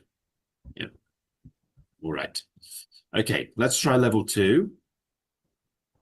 Now we'll buy some reveals and a race and a guard. Okay, so this is a transitive verb. To raise or lift up to a higher physical position. Elevate. Elevate, yeah. To elevate is to lift something up, to increase it. And then it says here, in the final scene, the stagehands will elevate the platform that the actor stands on. So to rise, make the platform rise up. And when we go to different floors in a tall building, we use an elevator, don't we? Which is where this verb can be used, elevator. Next, we have a noun. The doctor's something made the patient less apprehensive about the surgery. So this is like a promise, a guarantee. Assurance. Assurance is right. Very good. So an assertion meant to instill confidence. So an assurance is something that basically just tells the person that, everything's going to be okay. It's a promise, an agreement. Next we have well-being. Now that is the antonym, so it's the opposite of well-being. It's when you're not well. It's when you're not doing well. Distress. Distress is absolutely right. Very good. So when we are in distress, so we usually use it with the preposition in, we're talking about a state of extreme need or trouble. Okay, so to be in distress. Very good. Here's an example sentence. In its second year, the company found itself in severe financial distress. Okay, let's try the next one. So next we have an adjective and the synonym is bad. So we've had this one before. Negative. Negative. Okay, negative. Negative. All right, very good. Next, we have a noun. She is intelligent enough to do well in school, but lacks. Now, when we say lacks, we mean she does not have, she lacks. Motivation. So what we're saying here is she is not doing well in school, even though she is intelligent enough. But even though she's intelligent, she doesn't have something else. Motivation. Motivation. Very good. Yeah. And another word for motivation is drive. Your drive. And the definition is the enthusiasm or desire to do something that comes from being motivated. Next, we have a noun for a state of deep sadness or hopelessness that can persist for months or years and is not necessarily triggered by any particular external events. Depression. What could that be? Depression. Depression. Yep. So depression is not just feeling sad. So we shouldn't use it as a noun meaning sadness. It's not the same thing as being sad, even though it says down here that sadness is a synonym. I would rather say that sadness is a strongly related word, but it's not exactly the same thing. Sadness is usually temporary and has a cause, a root cause, but depression is more like it can be a clinical condition that lasts for a very, very long time, and it doesn't necessarily have a simple cause. You may feel sad when something goes wrong or when you lose something, but depression is something that can be a lot more pathological. And you can see the example here. She is taking medication for depression. We don't take medication for sadness. We take medication for depression. All right. Let's have some more things to help us. So this is an adjective. The figurines are handmade and each one is what? Unique. Unique. Very good. So when we look at the image here, we have a fingerprint. Now, fingerprints are unique to each individual person. So it's very unlikely that two people would have the same fingerprint. Companionship. It's unique. The word is unique. So the definition is being the only one of its type, sole or single. Very good. Completely on its own. And the root word uni it means one. So uni means one. So you have a bicycle, has two wheels, bi means two. Unicycle has one wheel. Next we have a noun. The natural, unlearned behavioral tendencies or characteristics that are innate in any given species. So, Instinct. yes, well done. So when we talk about instinct, we talk about things that animals and humans just naturally know how to do. So it says here, these birds have a migratory instinct. That means that the birds, when it gets too cold, will naturally fly in the direction where it's going to be warmer. So if you're in the northern hemisphere, they'll fly south for the winter where it's warm. And if they're in the southern hemisphere, they'll fly north for the winter where it's warm. This is why when fish are born, they know how to swim. They don't need to be taught. It's all instinct. Okay. Next, we have an adjective. My brother is an dancer. So this is basically saying that my brother is not a very good dancer. An awkward dancer. That's right. Yep. So someone who's an awkward dancer is deficient in physical skill or grace. Someone who is a bit clumsy. And the antonym, the opposite word, is dexterous. So somebody who is very good and very skilled, very adept, very deft in physical activities. Awkward isn't always about physical activities, though. Awkward can also be an awkward conversation or an awkward moment. Next, we have a noun, and a related word is consternation. So what do we mean by consternation? Any ideas? I think it's quite a hard one.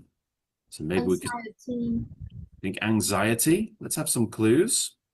So the definition is a mental state characterized by uneasiness, distress, and worry, apprehension. Of course, the answer is anxiety. Very good. And a synonym is disquietude. And the example is she's experiencing a lot, and it should say of anxiety in connection with this decision.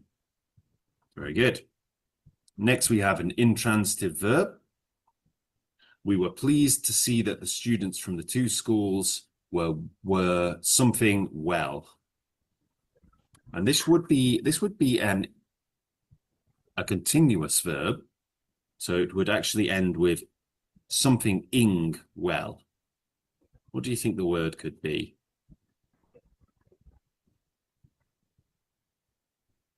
Interact. Well done.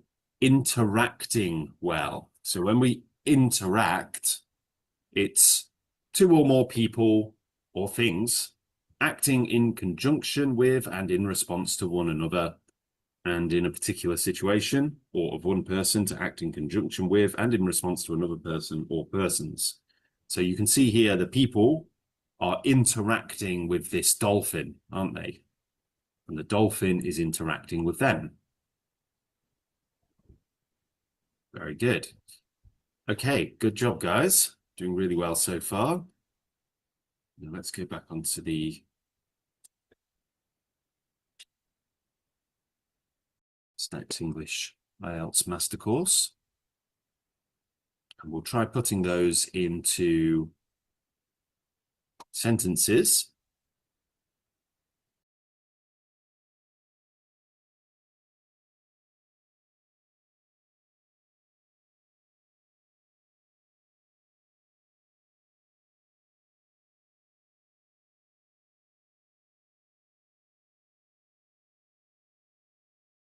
Okay. Let's try drag and drop, fill in the blank. So let's try this one. So the Coast Guard received a call from a ship in what?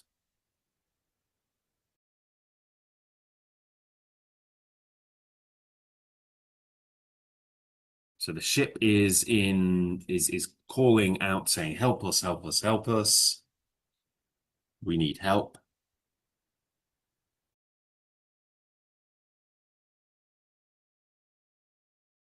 Any idea, guys?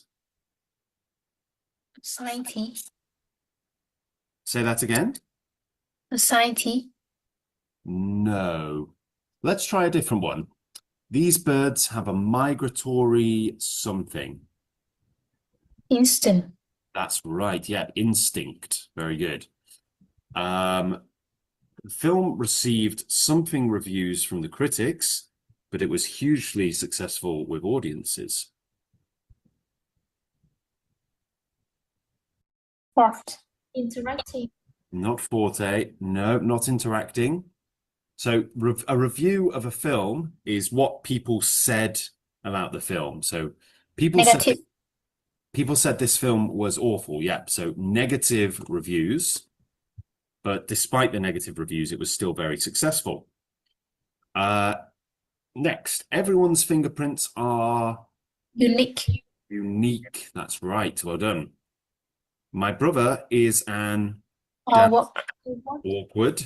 awkward. Yeah, pronounce that properly. Awkward dancer. Witty dialogue is the author's. Interacting. No. So this is something that the author is very good at. A particular. Anxiety. Nope. It's a skill that they have, something they're very, very good at. It is their, and it's a noun. Elaborate. No. Distract.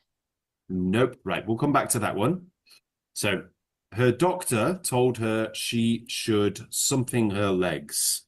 So this is when you keep your legs up in the air.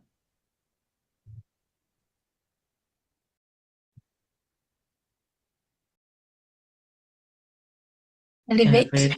Elevate. Very good. She's always nervous with people at parties. Interacting. Interacting with people at parties. Very good.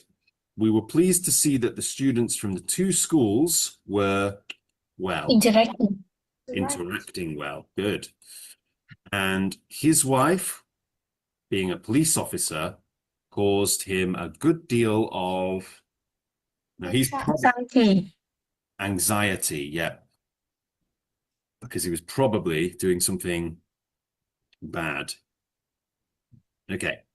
The Coast Guard received a call from a ship in something. So this is when somebody is in, they're worried, they're scared, things are not going well. Distress. Distress is right. Yeah, very good. A ship in distress. Yeah. Okay, and then the witty dialogue is the author's something. Unique. Not unique, no. This is like a skill when you're really good at something. It's a French word. Forte. Forte. Very good. Forte. The author's forte, what they're very good at. There we go. Now, let's have a look at this one. She is taking medicine for something. For what? Routine. No, not a routine. Depression. Depression. Yeah, so she has a condition called depression. The doctors made the patient less apprehensive about the surgery. Assurance. Assurances, yep, assurances. So it's a pluralized word, this one. Assurances, promises, very good. The figurines are handmade and each one is something. Unique. Right, yep, unique. Everyone is unique, so they're all individual and different. Next we have this one. His habits interfered with the daily something of the business. Routine. Routine of the business, very good. He tried to be optimistic, but he had a generally something view of his future life. Motivation.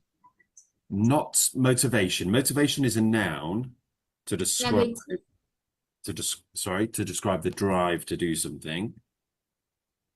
Negative. Negative view. Yeah, so we need an adjective in there. She is intelligent enough to do well in school, but she lacks something. Motivation. She lacks motivation. That's right. Yep, very good. If she had any feelings towards her daughter-in-law, she hid them well.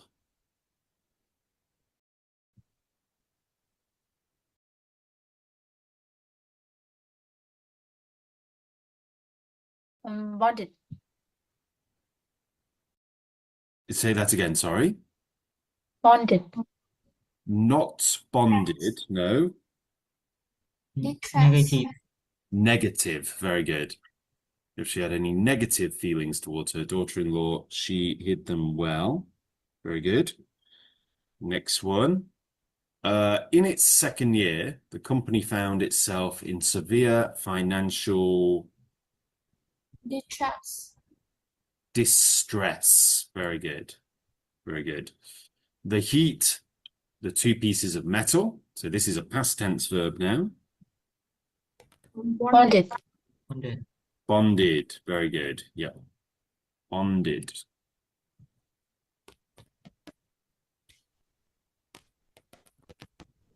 All right. Now, last few. In the final scene, the stagehands will the platform that the actor stands on. Society. No. It means to lift up the platform. Elevate. Elevate. Very good. Elevate. Good stuff. She's experiencing a lot, and it should say of, not forte, no. Anxiety. Anxiety, worry, apprehension, yeah. His, as a baker, is making delectable chocolate desserts. Forte, very good. Skill, fantastic. I always feel some about flying. Anxiety. Anxiety is right, yep. So worry, anxiety, apprehension, nervousness, and so on. Right. Good job, you guys. So 100%, of course. Right. So let's go through the quiz. Now, best thing to do here is to switch between the quiz and the transcript. So we have the transcript here, and we have the quiz here. So it's good to go through both of them simultaneously. So let's start this quiz. So question number 1. For hundreds of years, people have kept pets. Now, is that true, false, or is that not given?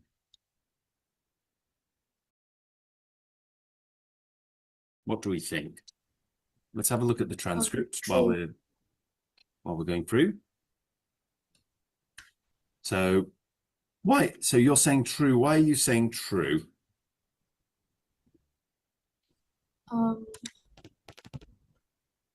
Because in transcript they said for centuries people have found love and companionship in animals.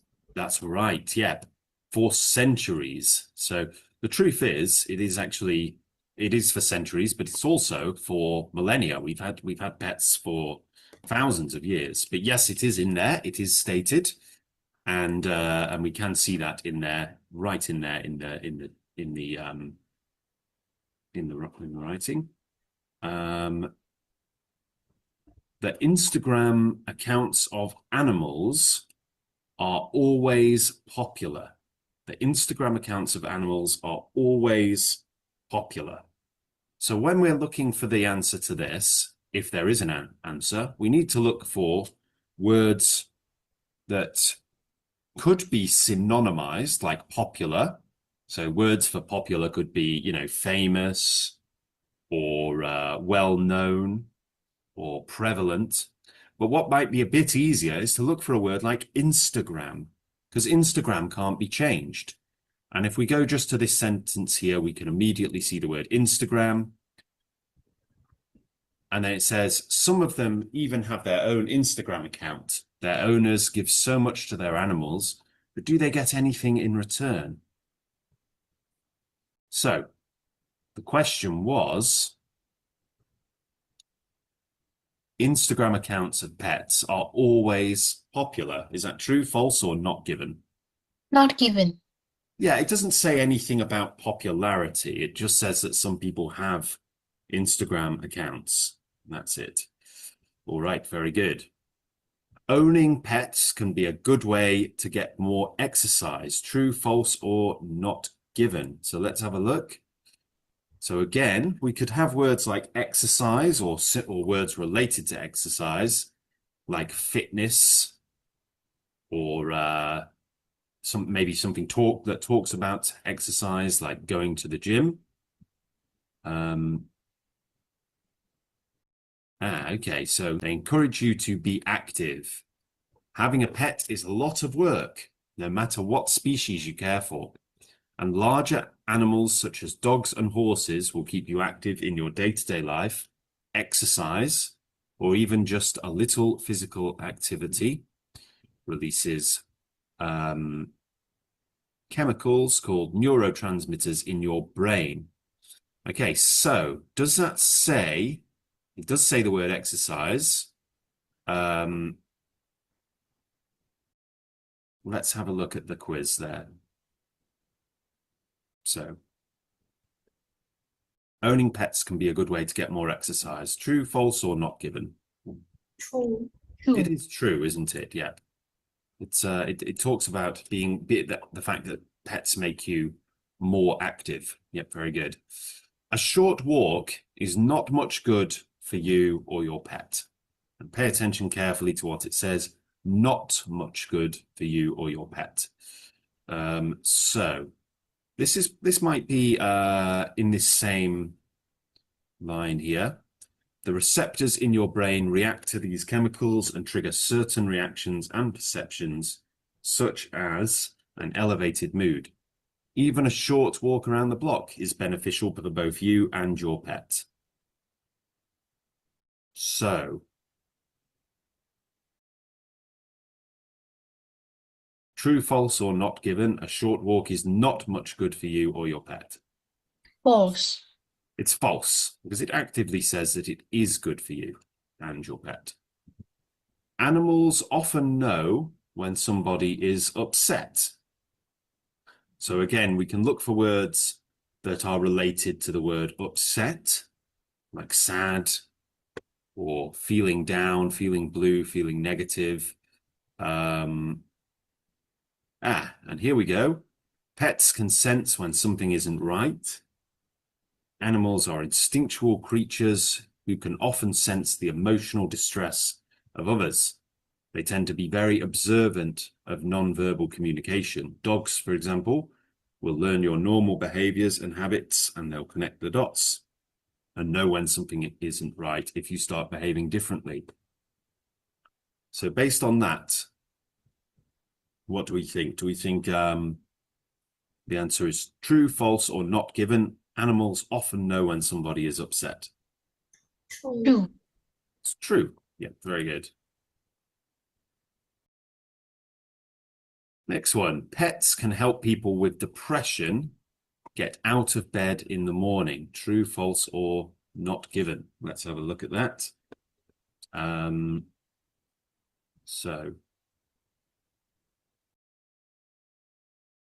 we can see right there, number 3, they are our reason to get out of bed in the morning. But does it talk about people with depression?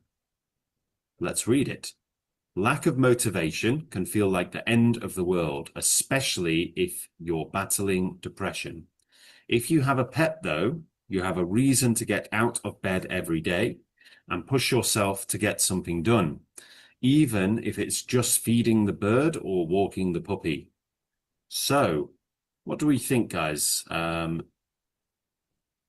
we think that is true, false, or not given? True. It is true, yeah. It's mentioned directly in the article. Animals all interact with their owners the same amount. So when we talk about, we've got the vocabulary word interact, haven't we? And we can see that word right here. So you'll never be lonely. Having a pet means having a companion. Some animals may interact more than others, but you can always spend some time near your pet. If they're not the type to cuddle or be touched, it helps to know that you're not alone. Animals are great listeners too. They'll keep all your secrets safe and they won't judge you for anything you say or feel. So, what do we think then?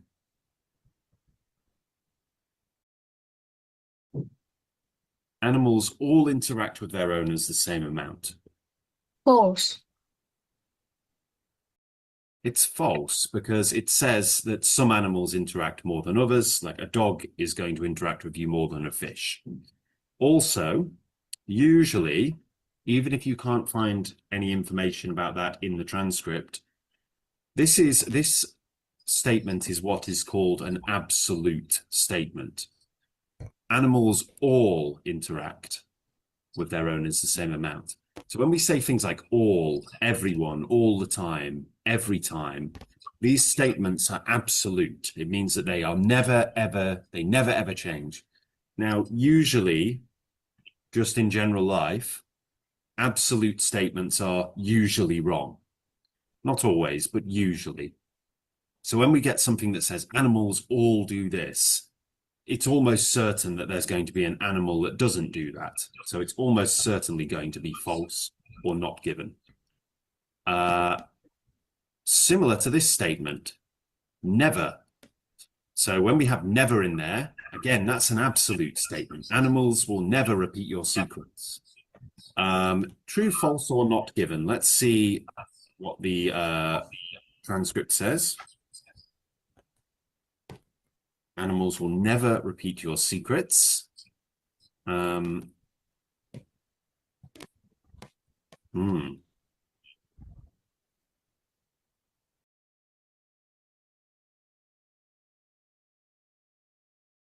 Here we go.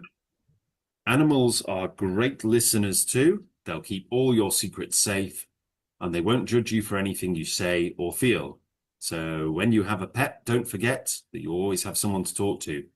So what is the answer there? Animals will never repeat your secrets. True. It is true. So this is an example of an absolute statement that is true, according to the article. Now, you could argue that maybe you have a parrot, and parrots can mimic humans. Maybe you tell the parrot a secret and it repeats your secrets, and therefore this is not entirely true. But of course, that's a ludicrous sort of thing to point out. So, and according to the article, yeah, animals will not repeat your secrets. Having a routine can be bad for managing stress. True, false, or not given. So let's look at the transcript again. Animals can be bad for stress. So we've got we can see the word stress here. So we know we're looking in the right place here. Also got words like anxiety, which is related to stress. So let's have a look at this. Developing the habit of following routines is good for stress management. Dr. Steve Ormer, a clinical psychologist specializing in sleep anxiety and stress, believes routine is beneficial in managing low stress levels in people as well. In his words, routine also helps with stress. Create a set schedule for doing chores, work tasks, meetings, exercise, paying bills, and all the usual things you need to do. Put these into your schedule. Once this becomes your normal routine, it's easier to accomplish everything because it becomes a habit. So, according to the article, having a routine can be bad for managing stress. Is that true, false, or not given? False. It's false, yeah. It can be very good for managing stress. Dogs are better than cats for starting conversations.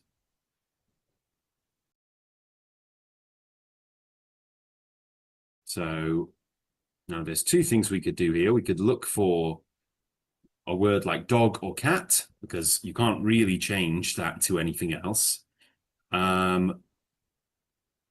Or you could look for the word conversation or any word related to conversation. And we can see that word here. So pets make for great conversation starters and attention grabbers. So don't feel surprised if you make a few new friends while showing off your own four-legged friend. They can help ease you into conversation if socializing isn't your forte. And you'll never be off topic by bringing the conversation back to your pet. Having your buddy with you will give you that extra assurance that it'll be all okay. Even if the conversation gets a little awkward, before you know it, you'll have friends of all species. So,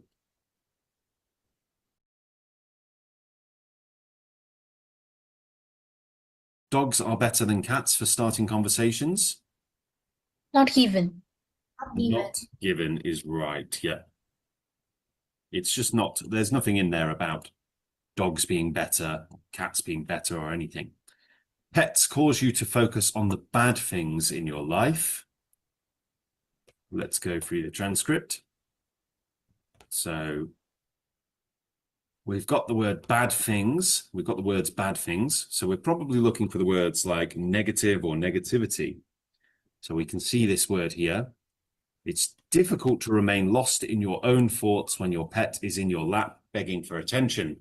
Distractions like this help bring your mind back into focus on the present moment and what's right in front of you, rather than fixating on worries and negativity. Harvard researchers have been studying the ways pets encourage mindfulness in their owners. They encourage you to observe your pet while out in the world. A dog on a walk is alert and curious, taking it all in. But how do we become the same? So we might need to read this next thing just to get our answer. Harvard Health Publishing offers this simple mindfulness exercise any dog owner can try next time they're out for a walk. So try this. As you start your walk, take a moment to bring your attention to the sensations in your body. Breathe in through your nose, let your abdomen expand fully, then breathe out through your mouth. Notice the sensations of each inhalation and exhalation as you continue to walk. Engage your senses fully. Notice each sight, touch, and sound. Savor every sensation. When your mind wanders, and it undoubtedly will, gently bring your attention back to the moment, including your dog's delight at being with you and outdoors. So, based on that, pets cause you to focus on the bad things in your life. False. It's false. They cause you to focus on the present moment. You know, the smell of the air and all that sort of thing. Fantastic job, guys. Okay, doing really, really well. So we've got a writing task here. Now, this is a task 2, IELTS task 2 writing task. Are pets good for children? So the question here is, some people think that keeping pets is good for children, while others think it is dangerous and unhealthy. Which opinion do you agree with? Discuss both options and give examples. Now, we won't have time right now to do a writing task, but we can just get some preliminary thoughts on that, right? So let's start with Chi. So Chi, what do you think, briefly, what do you think about this question? Some people think that keeping pets is good for children, while others think it's dangerous and unhealthy. What do you think, Chi? I think that keeping pet is good for children. Because if children have their own pets, they can have another good friends that they can talk something, Yeah. which they can talk to family or their friends. Fantastic. And I think people think it is dangerous and unhealthy because pets, some pets like dogs or cats, they have their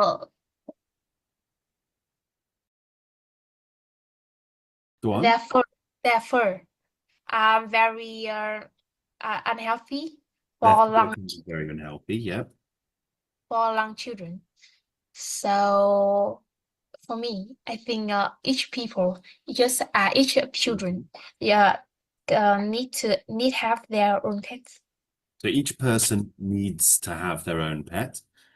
Yep, so that's a very good point. So you've acknowledged both sides of the argument. And you've also mentioned that maybe different pets for different people.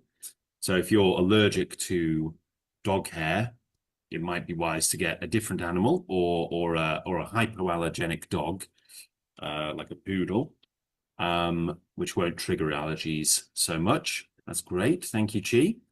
Quian, what do you think about keeping pets and its effect on children? I think pets are good for children because they teach responsibility and can reduce stress when hang out with their pets. Um, Pets also provide companionship and make kids feel less lonely. Yep. Okay. Very good. Very good. And Yeah. I think I disagree with opinion. Said pets are bad for health. Because cats can carry germs and they often help boost the immune system and improve mental health. All right. Yep. Very good, Quinn. Thank you. Yep. So again, acknowledging both sides of the both arguments there. Vu, turn dat. Would you answer this question too? Some people think that keeping pets is good for children, while others think it is dangerous and unhealthy. What do you think? I think people keep pets is good for children. Because the first when children first the cat the first cat will Yeah. will will stick to the close children and its impact on its effect on the the health. Mm-hmm. And additionally, I think um, the pa- I think um, parents want to protect the children or babies, and they don't want the sons near the animals. Okay. Yep. Very good. So for so what we could probably do to expand that answer is you could talk about the differences between mental health and physical health, because you could talk about both things. Mental health, of course. Yeah. Physical health. Physical health is things like, if you have a dog, you take it for a walk, and that means you get fresh air, exercise, and so on. Mental health would be more related to sort of companionship, and having somebody just having a pet can just be good generally for routine and having companionship and sort of feeling loved and cared for and loving and caring for a creature in return. And so these can both be very good for your mental health. If you want to talk about things that are dangerous or unhealthy for health, you'd probably want to be talking about physical health, because I can't really think of many ways that a pet could be bad for your mental health, unless you were looking after a huge number of pets and they were all very stressful and difficult to look after. But more realistically, it's like if you were, for example, looking after an animal that was dangerous. If you get some people who adopt a lion or something and they end up getting mauled. So obviously that's an extreme example. There are some people who may be allergic to certain types of animals, so it could be unhealthy for them. Some animals can be dangerous. Some pets that you can have can potentially pose a danger if they're not looked after properly. So these are some of the things you could talk about: physical and mental health and physical and mental dangers. So what you can do, some tips for doing the writing task here are: state the question in your own words, so you can paraphrase the question, support your opinion, make sure that you provide facts to justify your cause, provide evidence and examples, and always link it back to your original point. You can state the opposing point of view. So it's good to, you don't have to persuade the examiner about the opposing opinion, but it's important to state what it is so that you understand why it's been said. So don't just say what you believe, say why you can understand why others might think something different. Okay. Yep, of course, and summarize your opinion. And the tense that we would probably use would be, probably most of the time, the present simple tense, because we're talking about general facts.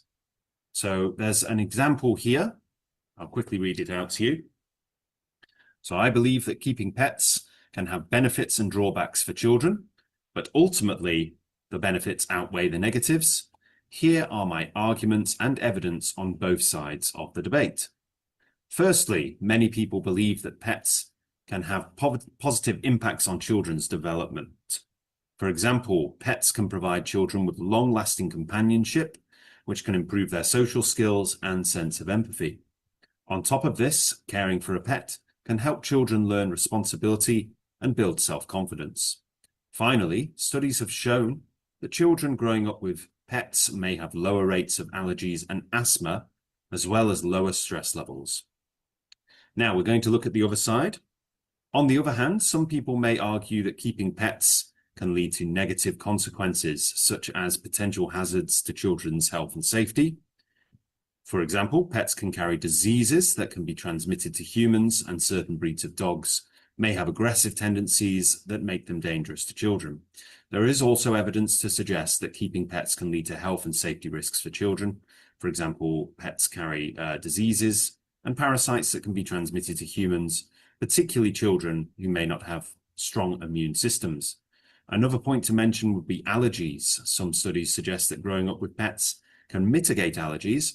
Others suggest that it can actually increase the likelihood of developing allergies. Finally, domestic animals, particularly dogs and cats, can cause serious injuries to children if they bite or scratch. Whilst these are legitimate concerns, I am confident that the risks of pet ownership can be managed effectively with proper training and supervision. In conclusion, I believe that it is important to consider both the benefits and drawbacks of pet ownership for children before making a decision. While pets can provide long-lasting companionship and positive benefits to children's development, there are potential risks to consider, such as hazards to children's health and safety. Ultimately, it is up to each family to weigh the potential risks and benefits and make decisions that are right for them. Right, so that's the example answer that's been given there. It shows both sides. And then ultimately what you can also do at the end is you can provide feedback to other people who have posted their answers and see what you think, whether they've got some good ideas or whether they've made some mistakes or if there's something that can be improved. Okay, guys, we will finish there. So well done today. Thank you for joining. And if you want to fill out the writing task and practice that, you can fill it out here on the Stax English IELTS Master Course on Udemy, and I will respond and give you feedback to it as soon as possible, okay? So we'll finish there. Bye-bye, everyone, and I'll see you again in the next lesson. Goodbye, teacher. Goodbye, guys. Goodbye. Take care. Bye-bye, everyone. Bye-bye. Bye-bye.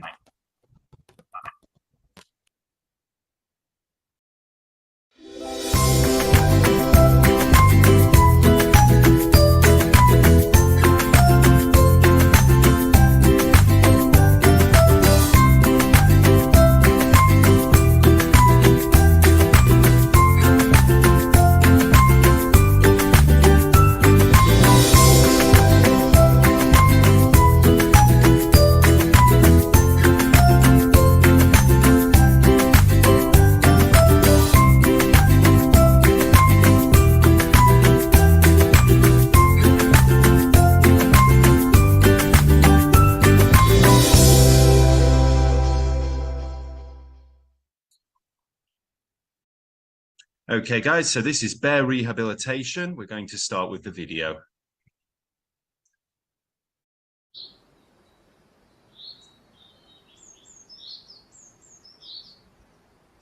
Fluff and Scruff are two European brown bears.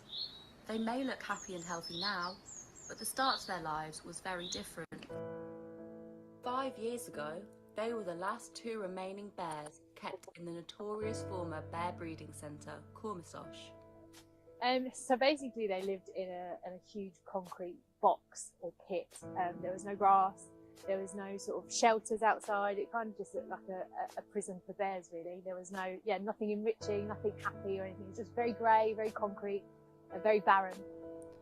In Bulgaria, European brown bears had been bred to be shot by trophy hunters for sport and kept in a row of concrete pits.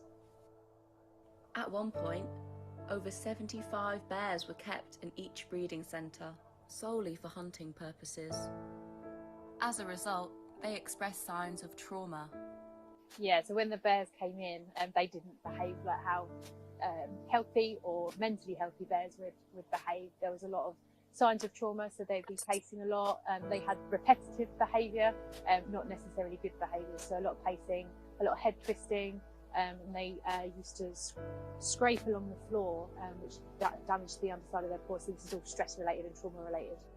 The law changed in 1993, banning captive bears from being hunted. However, the bears kept at these centres were simply left there, as the staff were dismissed and stopped coming in to look after them. It was up to outsiders to save these bears. Locals would come and feed them twice a day, which is what kept them alive. They were emaciated, I'd say.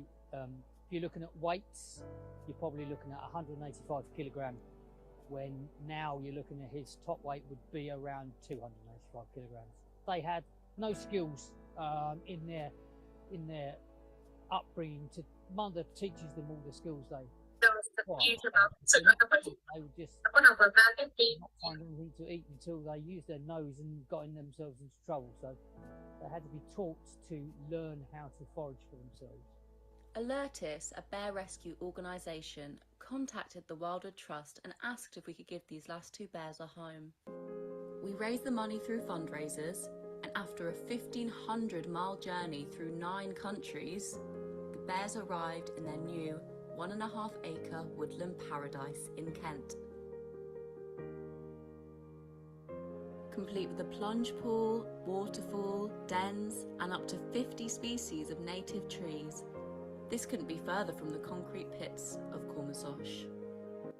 There's a lot of grass areas which they use when they first come out of hibernation. They'll be eating grass mostly, so we've sown that with woodland species of grass that do well in the shaded areas. There's small shelters out there and large mounds, and the large mounds have been used for making dens in. The Scruff particularly likes to dig these huge, vast dens. Head keeper Paul looks after Fluff and Scruff and monitors their daily activities. In Bulgaria, the bears were fed maize meal porridge, so their digestive systems were not used to processing regular food. Every fruit, every vegetable they eat is recorded, as keepers complete the long process of rehabilitating their diet. Now, the bears are fed on a nutritious omnivorous diet, which is expertly balanced to the bears and the seasons. A variety of enrichment is scattered around their enclosure every morning, so they have to do the work to find it, just like wild bears would. Following their rehabilitation and therapy, the bears are now unrecognisable to the frail, malnourished bears they were before. So we rescued Fluff and Scruff 5 years ago now, and a huge amount of the work that the amazing keeper team have been doing is to get them back into exhibiting normal bear behaviour, behaving like bears should do in the wild. And getting these poor, abused and neglected bears back to this level of health and vitality and natural behaviour has been a huge achievement. It's something I'm really proud of. So they've undergone torpor now, they're foraging, just doing bear stuff. They spend the whole day just being bears rather than being in this concrete pit, essentially. So when the bears first arrived, they were really underweight. They were completely out of all the natural rhythms of being a bear. And so we've got them back into those natural seasonal cycles and getting them to exhibit again as much of that natural bear behaviour as we possibly can. yeah, it's really rewarding just to see them sort of bounce back, like completely forgotten about their past life. You know, the work we've done has been really nationally and internationally recognised now. We've won the Piazza Award for the rehabilitation of the bears. And we also had our keepers presenting at an international bear symposium on bear husbandry, you know, really setting the standards for the best ways of looking after bears in captivity. It's why you do the job. Part of the reason why you do the job. It's immensely satisfactory just to see them doing their stuff. I suppose ideally you would have them released, but that's not possible.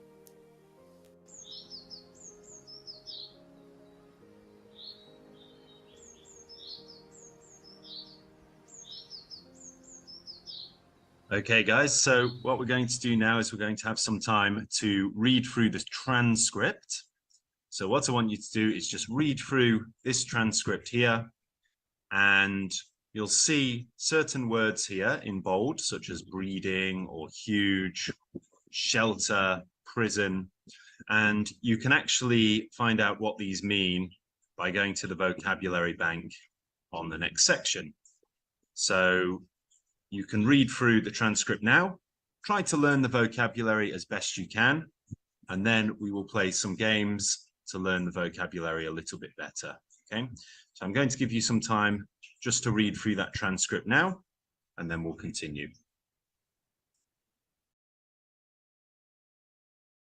Okay, guys, so we finished reading. We're going to move on to some vocabulary games. So here we have the vocabulary bank, which tells us what each of the words mean.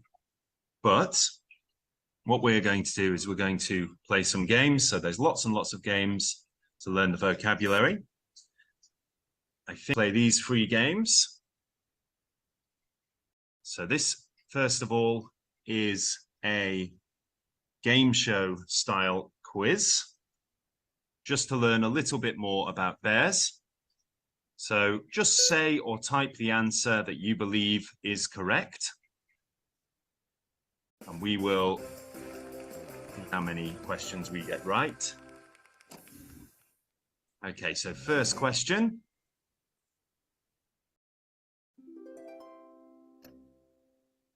Bears hibernate in the winter. What does hibernate mean? Eat, sleep, exercise, or play in the snow? Well done, guys. To hibernate is to sleep for a very long period of time, as some animals do.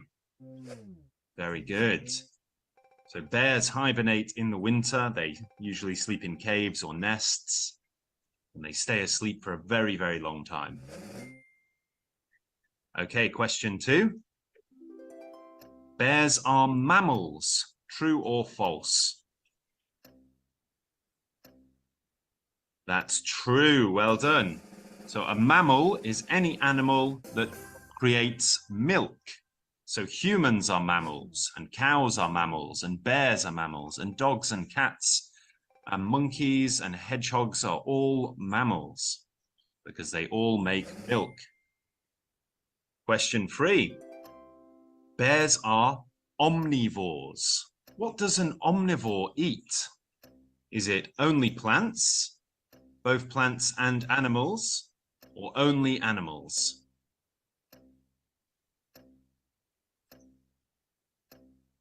Okay, it's actually, guys, it's both plants and animals. When we have the word omni at the beginning of a word, it means everything. So an omnivore eats, well, everything. Not everything, but it eats both plants and animals. Okay, so let's try to catch the 200 points. If we can. Now the cards will be A, B, C, D, and E. So just which card should I pick? A, B, C, D, or E? D, okay. 100 points. Okay, that's good. Well done. All right, let's try the next question now. Question 4. Why do bears hibernate? Is it because bears are lazy? Is it because it's hard to find food in the winter? Or is it because bears like snow? Yes, well done, everyone. It's because it is hard to find food in the winter. So bears eat lots of food and then fatten up, and then they go and hibernate where they can stay warm and sleepy throughout the winter. And then they wake up in the spring when they can find food again. All right, question 5. What is the hair on a bear's body called? Is it called carpet, fur, or fuzz? Come on, guys, let's have some answers. What do we think? Yes, it's called fur. Well done. The dogs have fur, and cats have fur, and bears have fur. It's the hair on their bodies. Very good, you guys. Doing very well. All right, let's try another question. What do bears' sharp claws help them to do? Eat honey, climb trees, or brush their teeth? So Hui is saying eat honey. We're all saying eat honey. Let's have a look. Is it eat honey? Unfortunately, it's not. It's actually to help them climb trees. So what the sharp claws they have are used to dig into the trees and climb up the trees. Okay, let's see if we can get the 200 this time.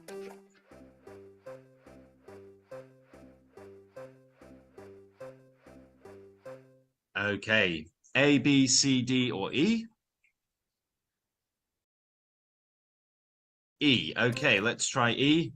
Oh no, triple speed. That means we have to answer this question extra fast. So let's try this one, super speed. What do bears eat? Nuts, grass, and insects, or trees, leaves, and rocks? It's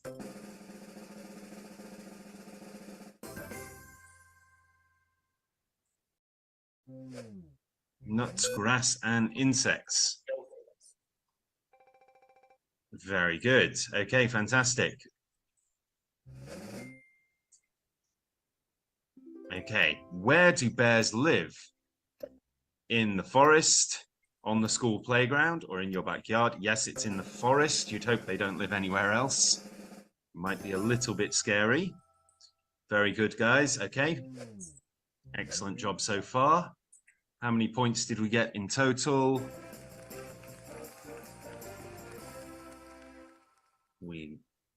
Very good. All right, we got 920. Let's put ourselves into the leaderboard. And we're number 1. So there we go. Fantastic. All right.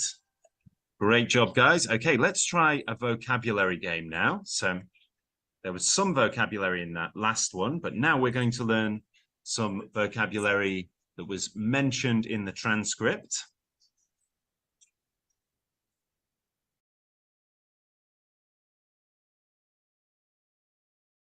I think that one might take a while to load. Let's try a different one. So let's try to fill in the blanks as best we can here. Okay, so even at age 93, my grandfather was full of what? So is that vitality, symposium, or hibernate? Even at 93. Now, what we're trying to say is, yes, well done, Ang. The word is vitality, and vitality means life. Okay, so even at 93, my grandfather was full of life. So he's still very active. Very good. Number 2, human beings are something as a species, but some humans choose to avoid animal foods. So what we're saying is that some humans choose to be vegetarian or vegan, but as a species, we actually eat meat and plants. Yes. Now, the word is omnivorous, which of course comes from the word omnivore. It's an adjective to describe an omnivore. Omnivorous. Great job. Winning the chess competition at his age was a great something. Achievement. Well done, Ang. Fantastic job. Achievement. Something that you should be very proud of is an achievement. Well done, everyone. Next one. Our professor won't be teaching the class this week. She's giving a talk at in Madrid. That's a tricky one. Not a rhythm. A rhythm is something that comes with a song, with music. It's quite a tricky one. I'll narrow it down for you. Is it symposium, hibernate, or rehabilitation? Yes, it's a symposium. So a symposium is like a lecture hall almost. So she's giving a talk at a symposium. Very good. Okay, let's try the next one. The food at the hospital was something, and she had no real complaints during her stay. So how was the food at the hospital? So when something is good enough, we say it is satisfactory. Very good. So the food was good enough. It was satisfactory. So she had no real complaints. She was happy with the hospital food. Next one. We clapped our hands to the something of the drums. Yes, and as I said before, rhythm is something we get with music, the rhythm of the drums. We clapped our hands to the rhythm of the drums. Well done, everyone. Okay, number 7, he has stopped drinking and regained his health. And he credits Alcoholics Anonymous for his what? Yes, guys. Okay, well done, Ang. Again, the answer is rehabilitation. So the whole video that we watched and the whole subject of this is about rehabilitation. It's about making people well again. Rehabilitation. Okay. It was a performance, but not brilliant.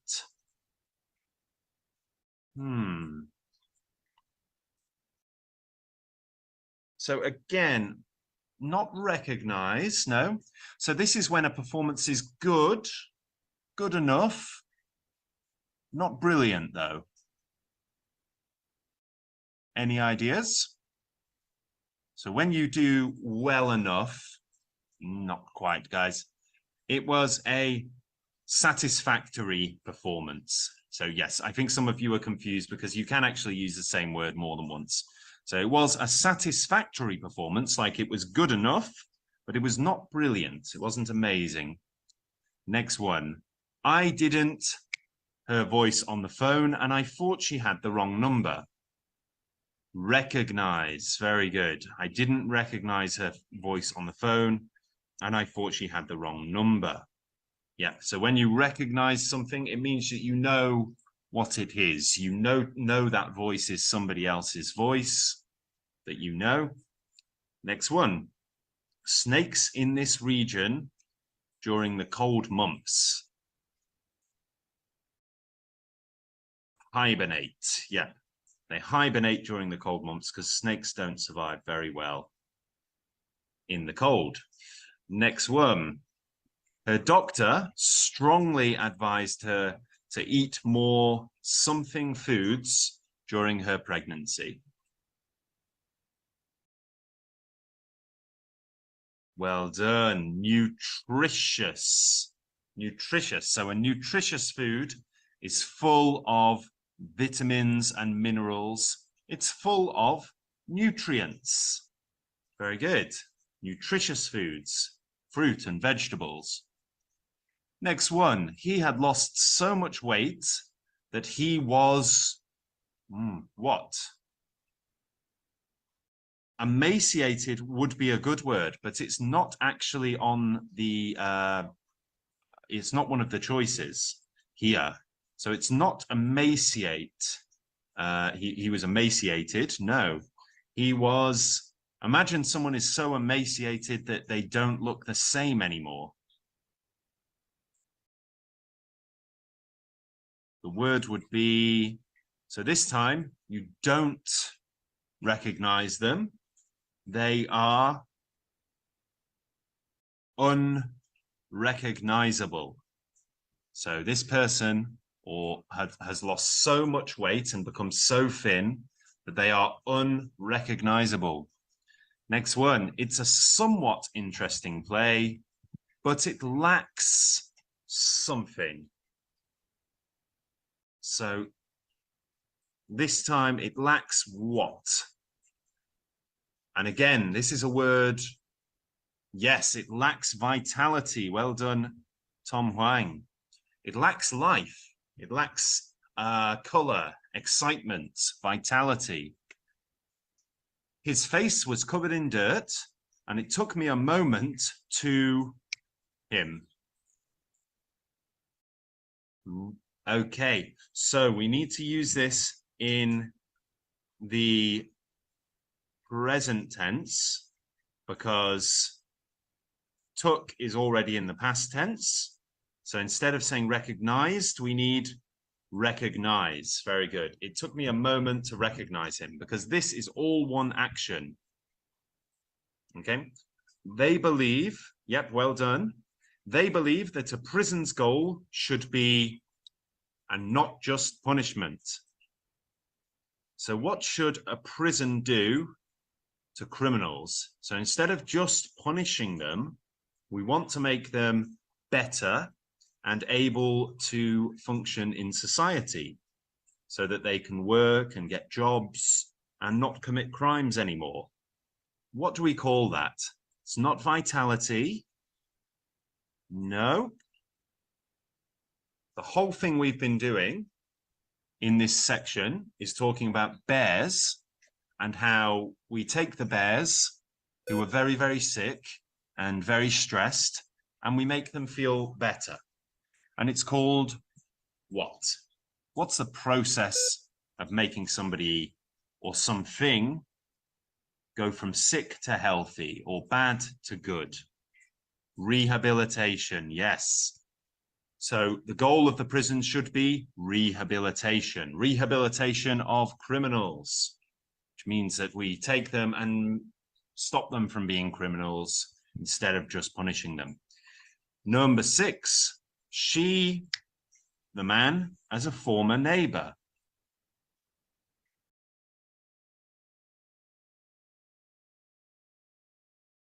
So recognized is the answer. Yep, she recognized the man as a former neighbor. Very good. Yep, past tense this time. She recognized the man as a former neighbor. Former means a neighbor that, someone that used to be your neighbor but is not anymore.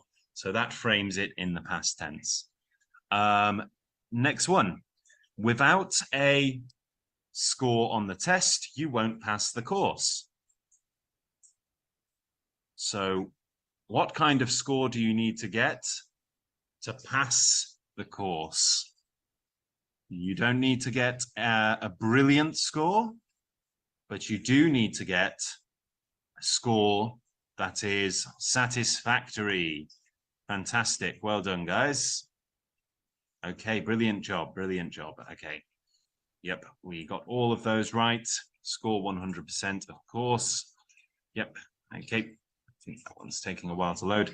All right, let's do the reading quiz now. Okay.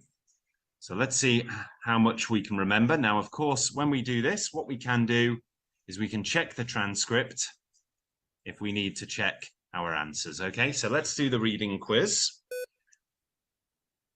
What are the names of the bears shown in the video? Is it Fluffy and Scruffy, Fluffy and Scruffy, Doofy and Floofy, or Ben and Jerry? Yes, it's Fluffy and Scruffy. Very good. Well remembered, guys. Fluffy and Scruffy. Excellent job. Where were the bears being bred for the purposes of hunting? Was that Kent, Sophia, Kormazosh, or Beartown? Okay, we've got 2 answers. Yes, well done. It was Kormazosh is where they were being bred. Great stuff, guys. Great stuff. Very good. What constitutes rehabilitation of these bears? So is it acknowledging past experiences, accepting the present, environmental changes and learning to forage? Is it acknowledging past experiences, meal changes, temperature changes and learning to forage? Is it mental and behavioral changes, nutritional changes, temperature changes and learning to walk? Or mental and behavioral changes, nutritional changes, environmental changes and learning to forage? How do we rehabilitate these bears?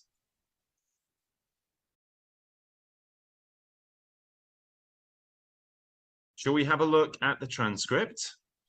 I think some people are struggling. So, let's look for some of the key words here.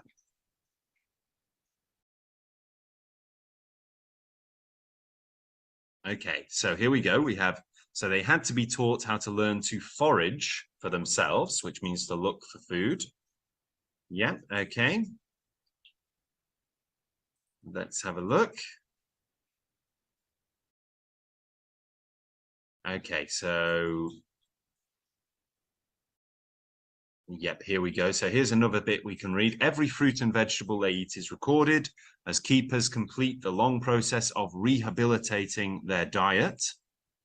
So now the bears are fed on a nutritious, omnivorous diet, which is expertly balanced to the bears and the seasons. Okay. So let's have a scroll a little further. Okay, so the amazing keeper team have been, the work that they have been doing is getting them back into exhibiting normal behavior. Okay, so let's have a look down here. They're foraging, they're doing their stuff. They spend the whole day just being bears. Okay, that's good. So we've got them back into natural seasonal cycles and getting them to exhibit, as much of that natural bear behavior as we can. So again, we can skim through this and get some information. Yep, okay. So based on what we've just read, let's see if we can answer that question now. So what constitutes rehabilitation for these bears? A, B, C, or D? You guys think D? Let's check. That's correct. Well done. Very good work. Okay, let's try another one. What are some of the changes that the bears exhibited after rehabilitation? Was it making dens or eating honey?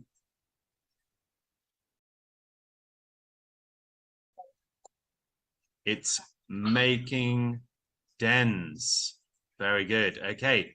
What are some of the other changes the bears exhibited after rehabilitation? Was it playing or speaking English? Speaking English? No, it's playing. We're not teaching bears English unless there's any bears in this IELTS lesson. So let's have a look at the next one. What are some of the other changes the bears exhibited after rehabilitation? Was it foraging or fighting? Foraging is right. Well done. Okay, good job. What are some of the changes the bears exhibited after rehabilitation? Normal bear behavior or twisting their head? Normal bear behavior. Well done, guys. Okay, so we did very well right there. Fantastic. Okay, so the rest of the course here is written conversation practice, where you can practice with an AI, and a writing task for wild animals and conservation to practice writing task 2. Okay.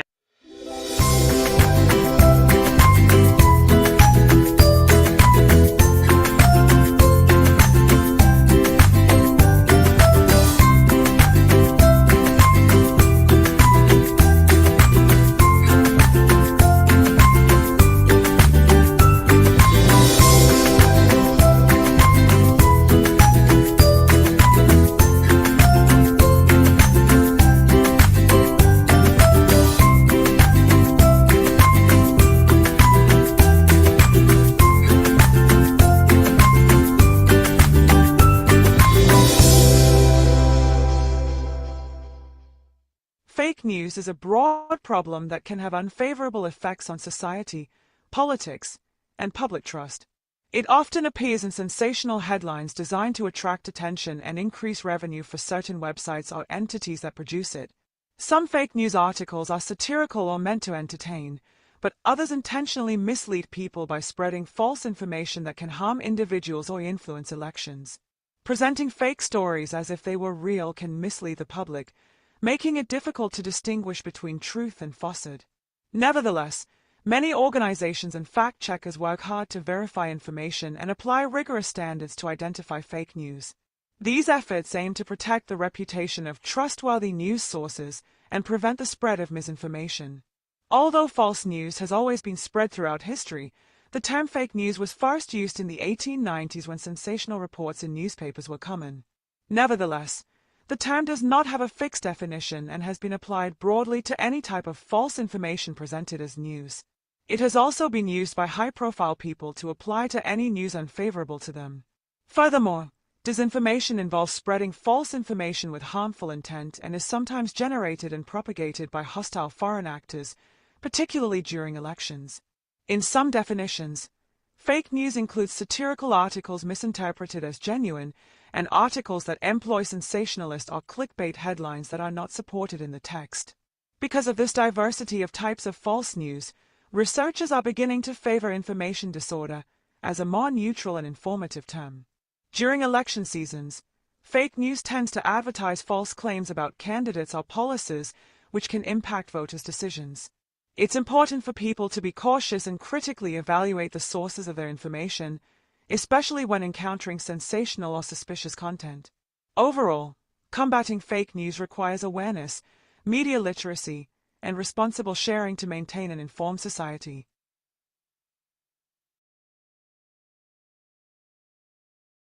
Police brutality refers to the unwarranted and often excessive use of force by law enforcement officers against civilians.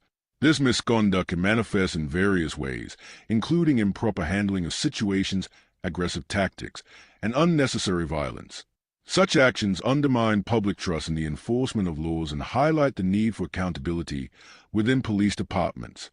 Excessive force is a serious concern because it can lead to severe physical and emotional harm for victims. In some cases, officers have used brutality in situations where less aggressive methods could have been employed, escalating conflicts rather than diffusing them. Instances where individuals have been asphyxiated or seriously injured due to police actions underscore the dangerous consequences of improper conduct. Addressing police brutality requires stricter oversight and reforms aimed at preventing misconduct. Ensuring that law enforcement personnel adhere to proper procedures and use force only when absolutely necessary is essential for protecting citizens' rights and maintaining societal order.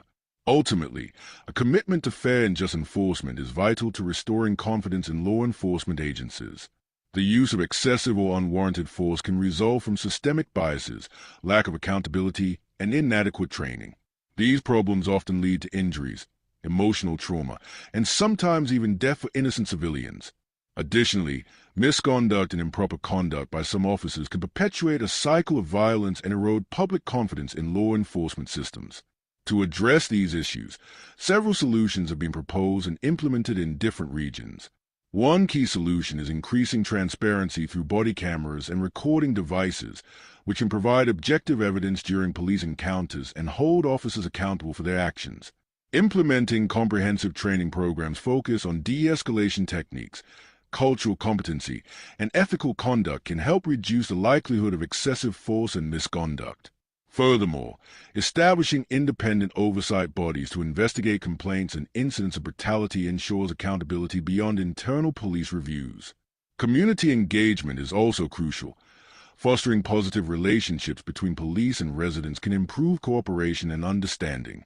Policies that promote diversity within police forces and emphasize community policing strategies can help reduce biases and improve interactions. Ultimately, a combination of accountability, training, transparency, and community involvement is essential to tackling police brutality effectively and creating a fairer, safer society for all.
Okay, guys, so welcome to the lesson. What we're going to learn today is a little bit about the Roman Empire. Okay, so we're going to start with a mini lesson. Okay, this is a day in the life of a Roman gladiator. So we'll watch this video, which will just take us through a day in the life of a Roman gladiator. So just pay attention.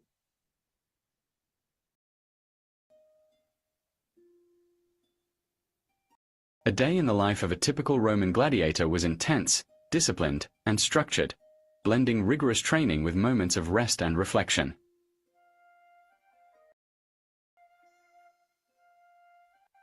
The day often began at dawn.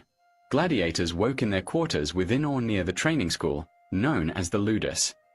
They started with personal hygiene, washing and dressing in their training gear or minimal clothing suited for combat. A quick, hearty breakfast was consumed, often bread, porridge, or fruit, to fuel the demanding day ahead. The core of the day was dedicated to rigorous training.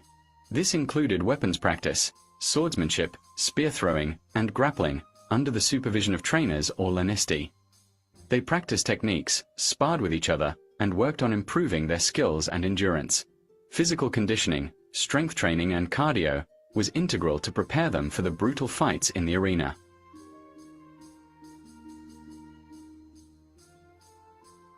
After several hours of intense training, gladiators took a break. They might consume a meal prepared by the ludus staff, often consisting of high-protein foods like beans, lentils, bread, and sometimes meat or fish when available. Rest was crucial to recover physically and mentally.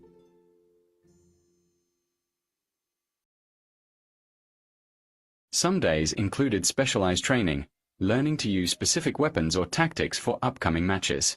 Gladiators also maintained their equipment, sharpening swords, repairing armor, or cleaning their gear. They might have received lessons or guidance from their trainers.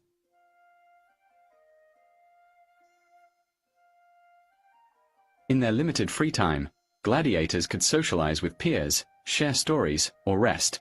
They often reflected on their progress, mental preparation, and strategies for upcoming fights. Some may have had access to a healer or medic for injuries sustained during training.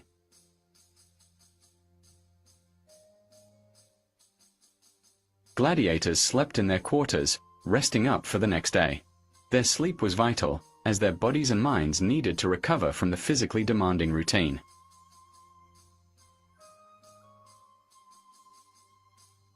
When a gladiator was scheduled to fight in an arena, their day would shift to focusing on mental preparation, reviewing tactics, and maintaining their combat readiness. The atmosphere on fight days was tense and charged with anticipation, with some gladiators praying or seeking mental focus before entering the arena. This routine highlights the combination of discipline, physical exertion, and limited leisure that characterized the life of a Roman gladiator, a life dedicated to combat, survival, and the pursuit of fame or freedom.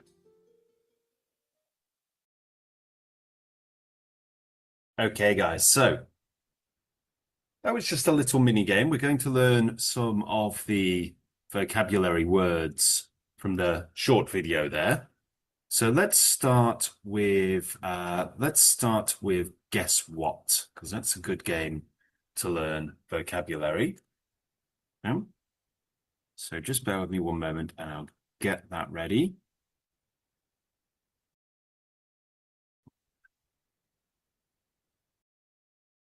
Okay. So with this game, with each round, you'll be shown a clue and you can pick the word that best matches the clue. If the answer is not clear, click on an icon to reveal another clue. And at the end of each round, bonuses are earned based on how few clues and items you've used, how many answers you gave which were correct, and how quickly you completed the round. You'll earn money based on the score at the end of each round. And with money, you can get power-ups at the shop, and you can use these to help you when answering a question. So what we'll do is we'll buy a reveal, which reveals all clues, and an erase, which removes two of the options. So guys, I want you to just write in the chat box or say out loud what you think the correct answer is. So we have a noun, and a similar word is groove, but that doesn't really help us very much. So let's have a clue. Let's have all of the clues. So we've got an image here of someone doing some press-ups, some push-ups. A related word is number, and the definition is standard or customary procedure or course of action. An example, his habits interfered with the daily of the business. Routine. What do you think it is? Routine. Routine is right. Well done. Routine. Great. Next, we have a noun, and a similar word is provision, which again isn't enormously helpful. So let's have a clue, shall we? A related word is precaution. And another clue gives us the definition, and the definition is the act or process of preparing. Preparation. Preparation. Yeah, very good. So when we say this word, we say it preparation rather than preparation. Preparation. Fantastic. All right, good job, guys. Let's try the next one. So now we have an adjective, and a similar word is hard. Hard meaning difficult. Any idea what the word could be? Endurance. It could be endurance, because endurance is related to the word hard. But I think we should have a few more clues first. Okay, so we've got the definition here, showing strictness or sternness. Let's have another clue. We've got somebody exercising here. Endurance. It could be, like I say, but let's look at this. So right here we have an antonym. This is the opposite word. And the opposite of this is lax. So if something is not lax, as in lax meaning easy, relaxed, gentle, then the opposite word is rigorous. Rigorous. Yes, rigorous. So it's related. It's quite similar. You might see rigorous used in the same sentence as the word endurance quite often, but it's talking about something being strict or something being very difficult to do, something very intense. The soldiers were kept to a rigorous military regimen. Okay, next up we have a noun. The definition is anything designed or provided for a particular use. So we're talking about something that is made to be used specifically for one purpose. Anticipation. No. Anticipation is not what we're talking about. Anticipation is when we're thinking about something that will happen in the future. So it's a very different thing. Go on. Equipment. Equipment, yeah. Equipment is anything that we need for a specific purpose. So we can see here we have a football, which is used for playing football, an American football or a rugby ball, again. Then we have a catcher's mitt, which is used for playing baseball or catch. Other equipment might be, in this case, in the context of gladiators and the Roman Empire, you might have swords or spears, shields, armor, that sort of thing. Other words could be supplies or implements. And the example here is you need to have special equipment for mountain climbing. Good job, guys, doing well. Okay, next we have an intransitive verb. She needed time to something before making such an important decision. So this is talking about thinking. Tactics. No, not tactics. Reflect. Reflect is the right one. So when we reflect on something, we have a good long think about whatever it is that we need to reflect on. So when we reflect, we kind of look back, we have a good old think. We might call it mulling something over in our brains or considering something. Now the example here is she needed time to reflect before making such an important decision. So she needed time to think about all of the good things and all of the bad things and what could go wrong, what could go right, what opportunities there are, and what losses there might be. All right, next two. Let's get some reveals and some erases, maybe a guard as well. So next we have a noun, and a similar word is prediction. So prediction is when we try to guess what's going to happen in the future. Anticipation. That's right, yeah. Anticipation is quite similar because anticipation is thinking about the future. The act or process of anticipating, considering what might happen. Another related word might be calculation if you're trying to figure out what might happen based on the information you have. We call that calculation. All right. Next, we have a noun, and the example is the restaurant's something derives as much from its fabulous view as from its cuisine or its food. So Fame. Fame, well done. So it's talking about the fame of a restaurant, why it's so famous, why it's so well known, why it's so prestigious, and why it has such a big reputation. And they're saying that the fame comes from the fabulous view. So it's probably somewhere very nice looking, but also its cuisine, its food. So a similar word is prestige or distinction. Opposite word would be oblivion, meaning sort of a place of nothingness. A synonym could be reputation, and the definition is the reputation by which one is known. Next, we'll have a transitive verb, and a similar word is warm up.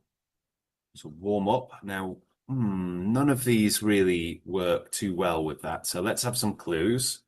A related word could be prime. If you're in your prime, you are in the best situation you can be in, usually physically. We talk about athletes being in their prime, in the best bodily, physical situation that they can be in. Let's have another clue. Definition: to make fit, healthy, or ready for use. So, sorry? Is hygiene. It's not hygiene. Hygiene is related to things being clean, which I can see, obviously, you've looked at healthy and fit there, but this is more about, this is a verb which is talking about getting something into the right form so that it's as good as it can be. Condition. Condition, yeah.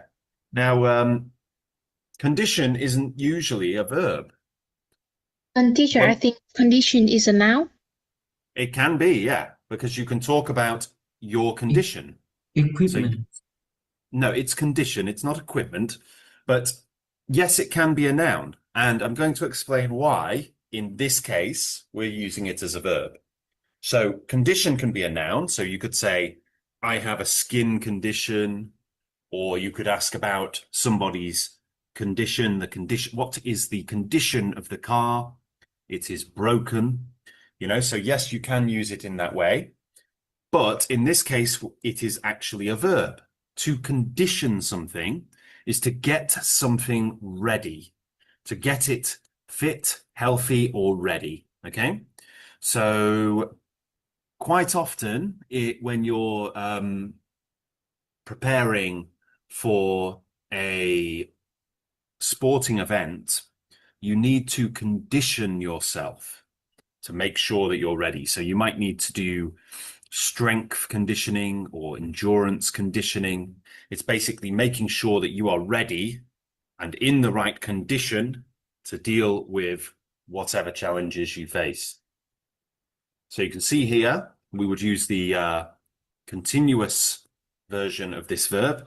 He's conditioning himself for the upcoming race. How do you condition yourself for a race? Well, you have to practice running. You have to practice endurance. You have to practice aerobics, cardio.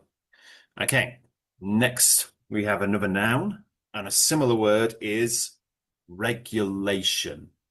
So a regulation is like a law. So let's have a few clues, shall we? So the example here is getting up before dawn to run several miles each morning requires what? Discipline. Yes, but we need to pronounce it this way. Discipline. So it's a soft I each time. Discipline. Discipline. Okay? That's right. Well done. Discipline. Very good. And discipline is control or determination brought about by training and self-control. So, you know, I don't know if you're familiar with the term disciple, but a disciple is a follower. Someone who follows something or someone is a disciple. So discipline is learning to follow, learning to get things done. So to control and regulate yourself. Okay, now we have a transitive verb and an intransitive verb. And a related word is intensify. So to intensify something is to make it stronger, more effective, more intense. What word could that be, do you think? Sharpen. Sharpen is right, yeah. Because when we sharpen a knife, we make that knife more intense. We make it more effective. We make it better at cutting. So the definition here is to make or become sharp or sharper. And another word is wet. Wet. To wet something is to sharpen a blade. So when you sharpen a sword, you use what's called a whetstone. Now that's not wet like W-E-T, as in, you know, wet from water. It's wet with an H, meaning to sharpen something. And the opposite word is dull. When a knife is dull, or when a sword is dull, it doesn't cut very well. Okay. Fantastic job, guys. Let's buy some more powers with the money we've earned. Next, we have a noun. And the definition, the science concerned with promoting health and preventing illness. So what can we do to not get sick?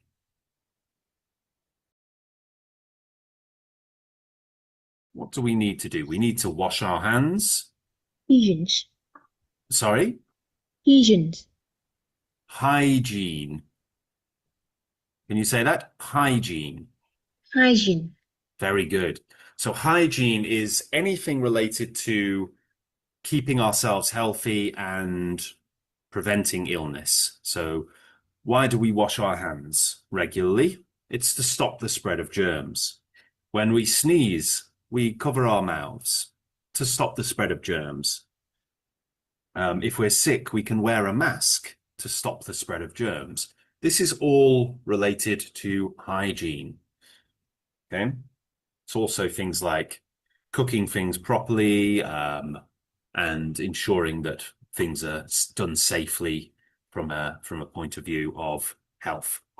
Next, we have a plural noun, and a synonym is campaign. So that's quite hard, isn't it? Campaign. What do we mean by a campaign? Sorry? Tactics. Tactics. It could be tactics, because tactics is related to military campaigns. But let's have a look. Let's take away a couple of them. Ooh, so it's either discipline or tactics, and those are both sort of military words. So it could be that that it's one of these. Another related word, campaign.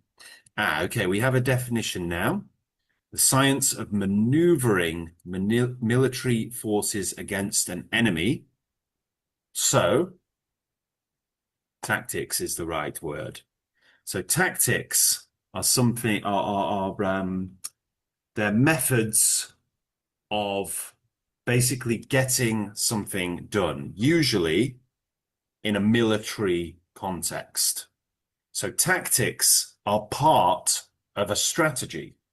They're plans you can make, short-term plans, short-term, almost like tricks to try to beat an enemy or outmaneuver an enemy. Tactics. Okay. Next, we have an adjective. And the definition is having an extreme degree of something, such as heat, or existing in an extreme degree or state. So when something is very extreme, how do we describe it? Endurance. Not endurance. Let's try having some clues. So the opposite word is slight. So if we talk about something being slight, it's not very strong, not very big, not very extreme. A similar word is wild. A laser gives out an light, so a very, very powerful light. What is this word? Intense. It's intense. Well done. Intense meaning very strong, very extreme, very powerful. Okay, so intense heat is very, very hot. Intense light is very, very bright light, like a laser. Next, we have a noun, and a related word is mash. So mash is, well, it's a word that means to sort of push something down until it's sort of all mixed together. But quite often you might hear people say mash, referring to mashed potatoes. So this is sort of related to that because this is a similar type of food where it's kind of all mixed together. Porridge. It's porridge, yeah, very good. So this is boiled cereal grains or meal, such as oatmeal, usually eaten with milk or maybe water, maybe some honey, maybe some chopped up fruit. Other times porridge can be made with grains of rice or other things. But yeah, it's a very carbohydrate heavy meal. Next, we have a noun, and a similar word is stamina. So stamina is for how long you can keep going, how long you can keep running, how long you can keep fighting, how long you can keep lifting weights. Endurance. Endurance is the word, yeah. So endurance and stamina are very similar words. Here's an example. Their mother's endurance of the hardships in her life was something her adult children could only wonder at. So they're saying that the mother was able to endure some of the hardest things in life. And the definition is the act, condition, or capacity of functioning under prolonged stress. Very good. All right, doing really, really well there. Now let's try a slightly different game where we're going to fill in some examples here. Okay. So first of all, we have anticipation. So you can just say or write down the answer, 1, 2, 3, or 4. You don't have to say the full thing, full definition. Anticipation, what is it? 4. It's number 4, yeah. Thinking about the future.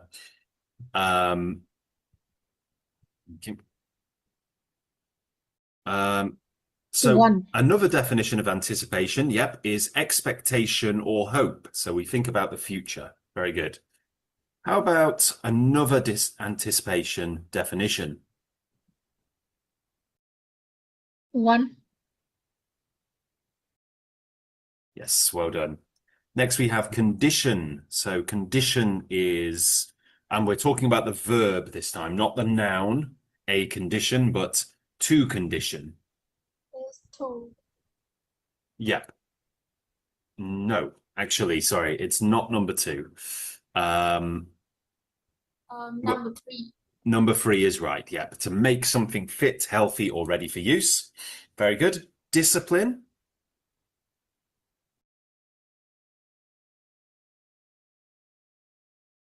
What is discipline? Two. No, it's not related to cleanliness necessarily.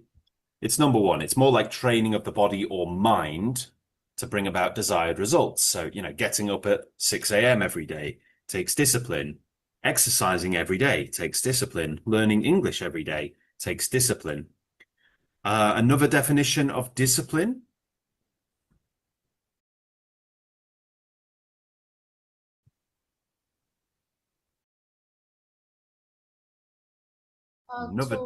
Number two, yep. Control or determination brought about by training, self-control. Another definition of discipline.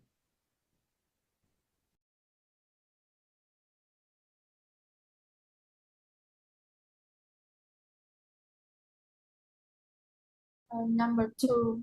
Number two, because you can discipline somebody else. And when we discipline someone else, we are training or causing them to act in accordance with rules or guiding principles. So you can discipline a dog, for instance, to do something a certain way, to maybe not to go to the bathroom in the house, for example. What about another definition of discipline? Number two. Number two, to exercise control over oneself. Endurance. Four. Number four, the act, condition, or capacity of functioning under prolonged stress. Equipment. Four. Anything designed or provided for a particular use. Well done. Fame. Number one. Widespread recognition, public esteem, or renown. Very good. Fame again.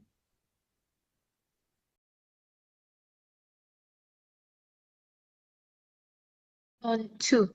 It's two, the reputation by which one is known. Hygiene.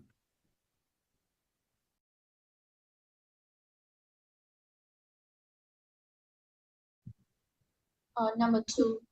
Number two, the science concerned with promoting health and preventing illness. Very good. Hygiene again.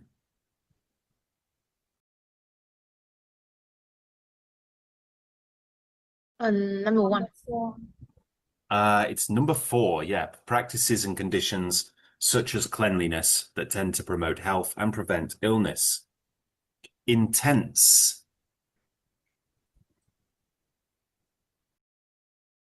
One. Number one, having an extreme degree of something such as heat. Intense again. One. Number one again, strong. Intense again.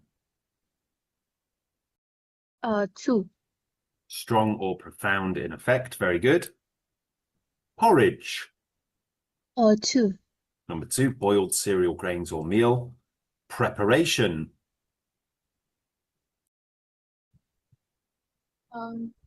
Two. Number two.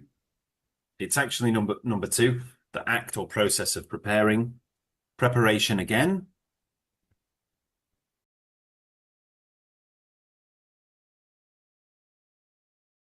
Number two. Number three. State of readiness. Number one.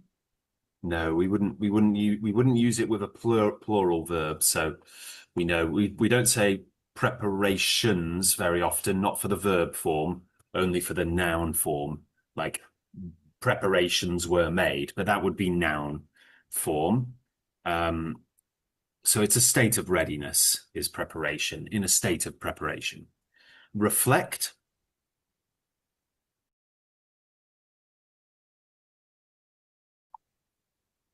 To reflect. Number 3. Number 3, and we would normally say to reflect on. Very good. Rigorous.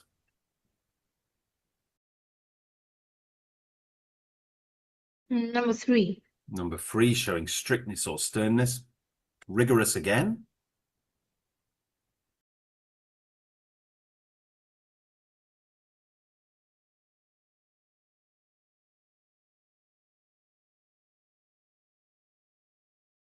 Any idea? Number 3. Actually, no, it would be number 1. So thoroughly accurate or precise. So sometimes when we describe something as being rigorous, we're talking about going to a lot of effort to make sure it's accurate and right. So you could say they, if you wanted to use the adverb rigorously, you could say they rigorously checked all of their sources for their thesis. Routine.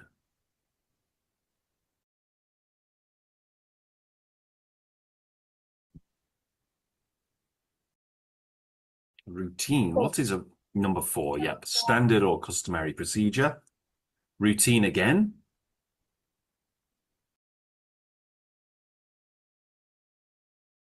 Number 3. Number 3, it can be sometimes if something is routine, we can do it without really thinking about it. And again, routine one more time. Number 4. That could be a routine, training of the body or mind, but that's actually related to discipline. This one would be in accordance with customary or standard procedure. So this is a routine check. Another definition of routine.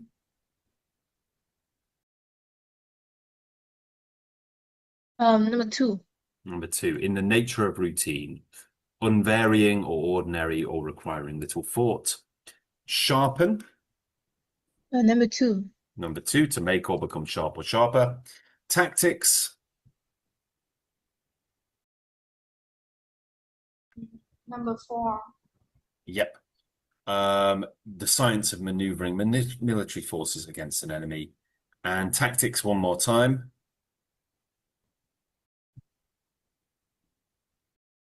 Number 4. Number 4, skillful maneuvers for any kind of advantage. Fantastic work, you guys. Really good there. Okay.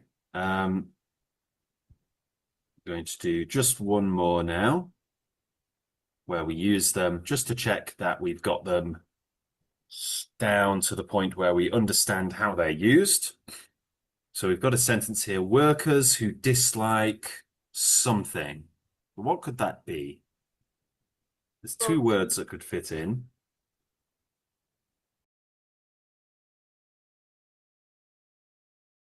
Routine. It could be routine. It could also be discipline.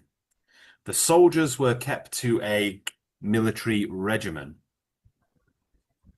There's 2 words that could fit there. No, there's 1 word, sorry.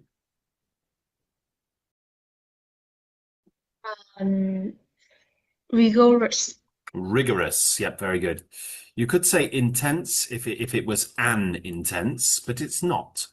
So it's a rigorous military regimen.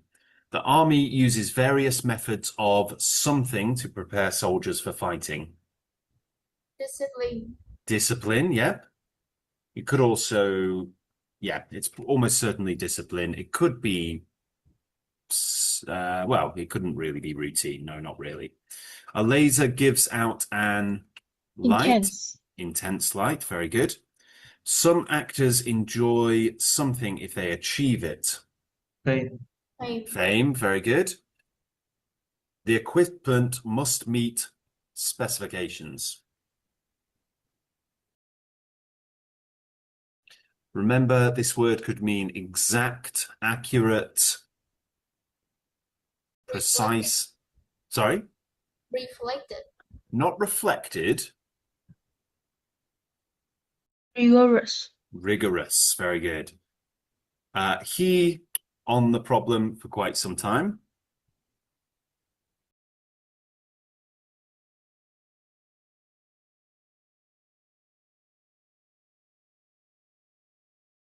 Now, this means to think about the problem.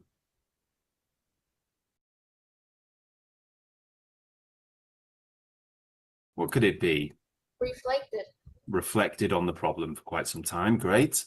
She's trying to herself to avoid snack foods. Discipline. Discipline herself. So we're using it as a verb there. Something precautions against fire. Equipment. Not equipment. Precautions are things that we do or we have in place to prevent something from happening. So in this case, fire. It's a description of those things. So it's a description of a noun. So we need an adjective. Ordered. It could be rigorous. It could also be routine. Rigorous. I think we'll go with rigorous. It could be either, to be honest. It could be routine precautions against fire, as in doing fire drills regularly. That would be a routine precaution. Or it could be rigorous precautions against fire, meaning that you've gone to great efforts to put precautions in place to prevent a fire from happening. He keeps his golf clubs and other sports something in this closet. Tin. Equipment. Yep, equipment. Great job, guys. Doing really well. Getting up before dawn to run several miles each morning requires what? Routine. One more time. Endurance. It does require endurance. That could work, but I don't think this is the right word right now. I think it's discipline. Routine. Discipline. We need discipline to get up. And actually running those miles requires endurance as well. Good coaching and practice helped to something the team. Tense. Not intense. Discipline. Discipline the team. So you see here, discipline here is used as a noun. It requires discipline. And here it's used as a verb. Helped to discipline the team. The fallen soldiers suffered something pain.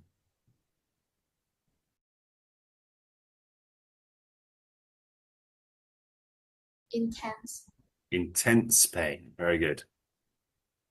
I'm something my boots, so there'll be more water resistance. Resistant. Conditioning. Conditioning my boots. Very good. So that means you put something on your boots, like some kind of wax or oil, so they'll be more water resistant. His habits interfered with the daily something of the business. Tin. The daily routine of the business. Very good. Difficult times test our something, but we will make it through this.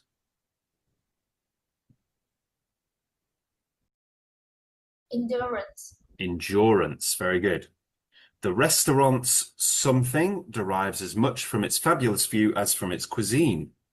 Fame. Fame. Very good. He has to himself to work more effectively. Discipline. Discipline, and we're using it as a verb there again.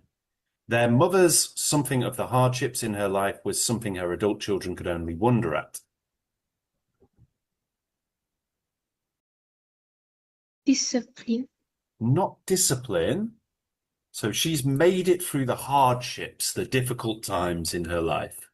Endurance. Endurance. Very good. Great physical something is needed to run a marathon. Endurance. It could be endurance, yep. It could also be conditioning. It could be either, to be fair. It could also be discipline, maybe. Great discipline rather than great physical discipline. Great physical conditioning, great physical endurance. It could be either one. She doesn't seek something. She would prefer to do her good deeds anonymously. So that means nobody knows her name. So what is it she doesn't want? What is it she doesn't seek? Fame. She doesn't seek fame. Very good. The nightclub gained its as a hot spot when certain rock stars began to frequent it.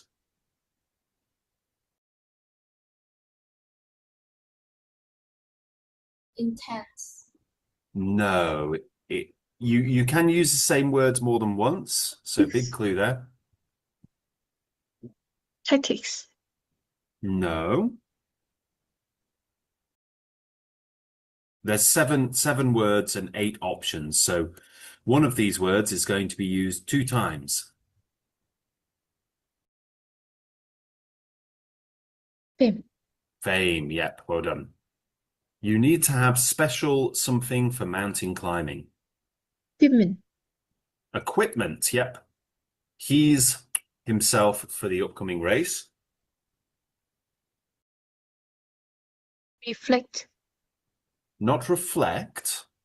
So we want a conditioning is right, yeah. We wanted a continuous verb. Their faces showed an hatred. Intense. Intense hatred. Yep, very good. He wrote well, but he lacked the to write professionally.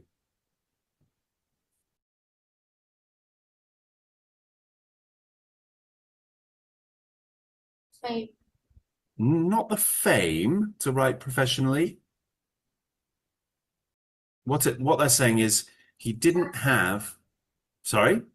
Tactics. Not the tactics.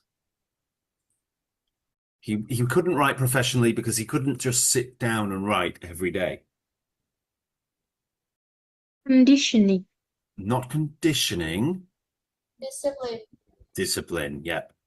Needed the discipline to sit down and do it every day.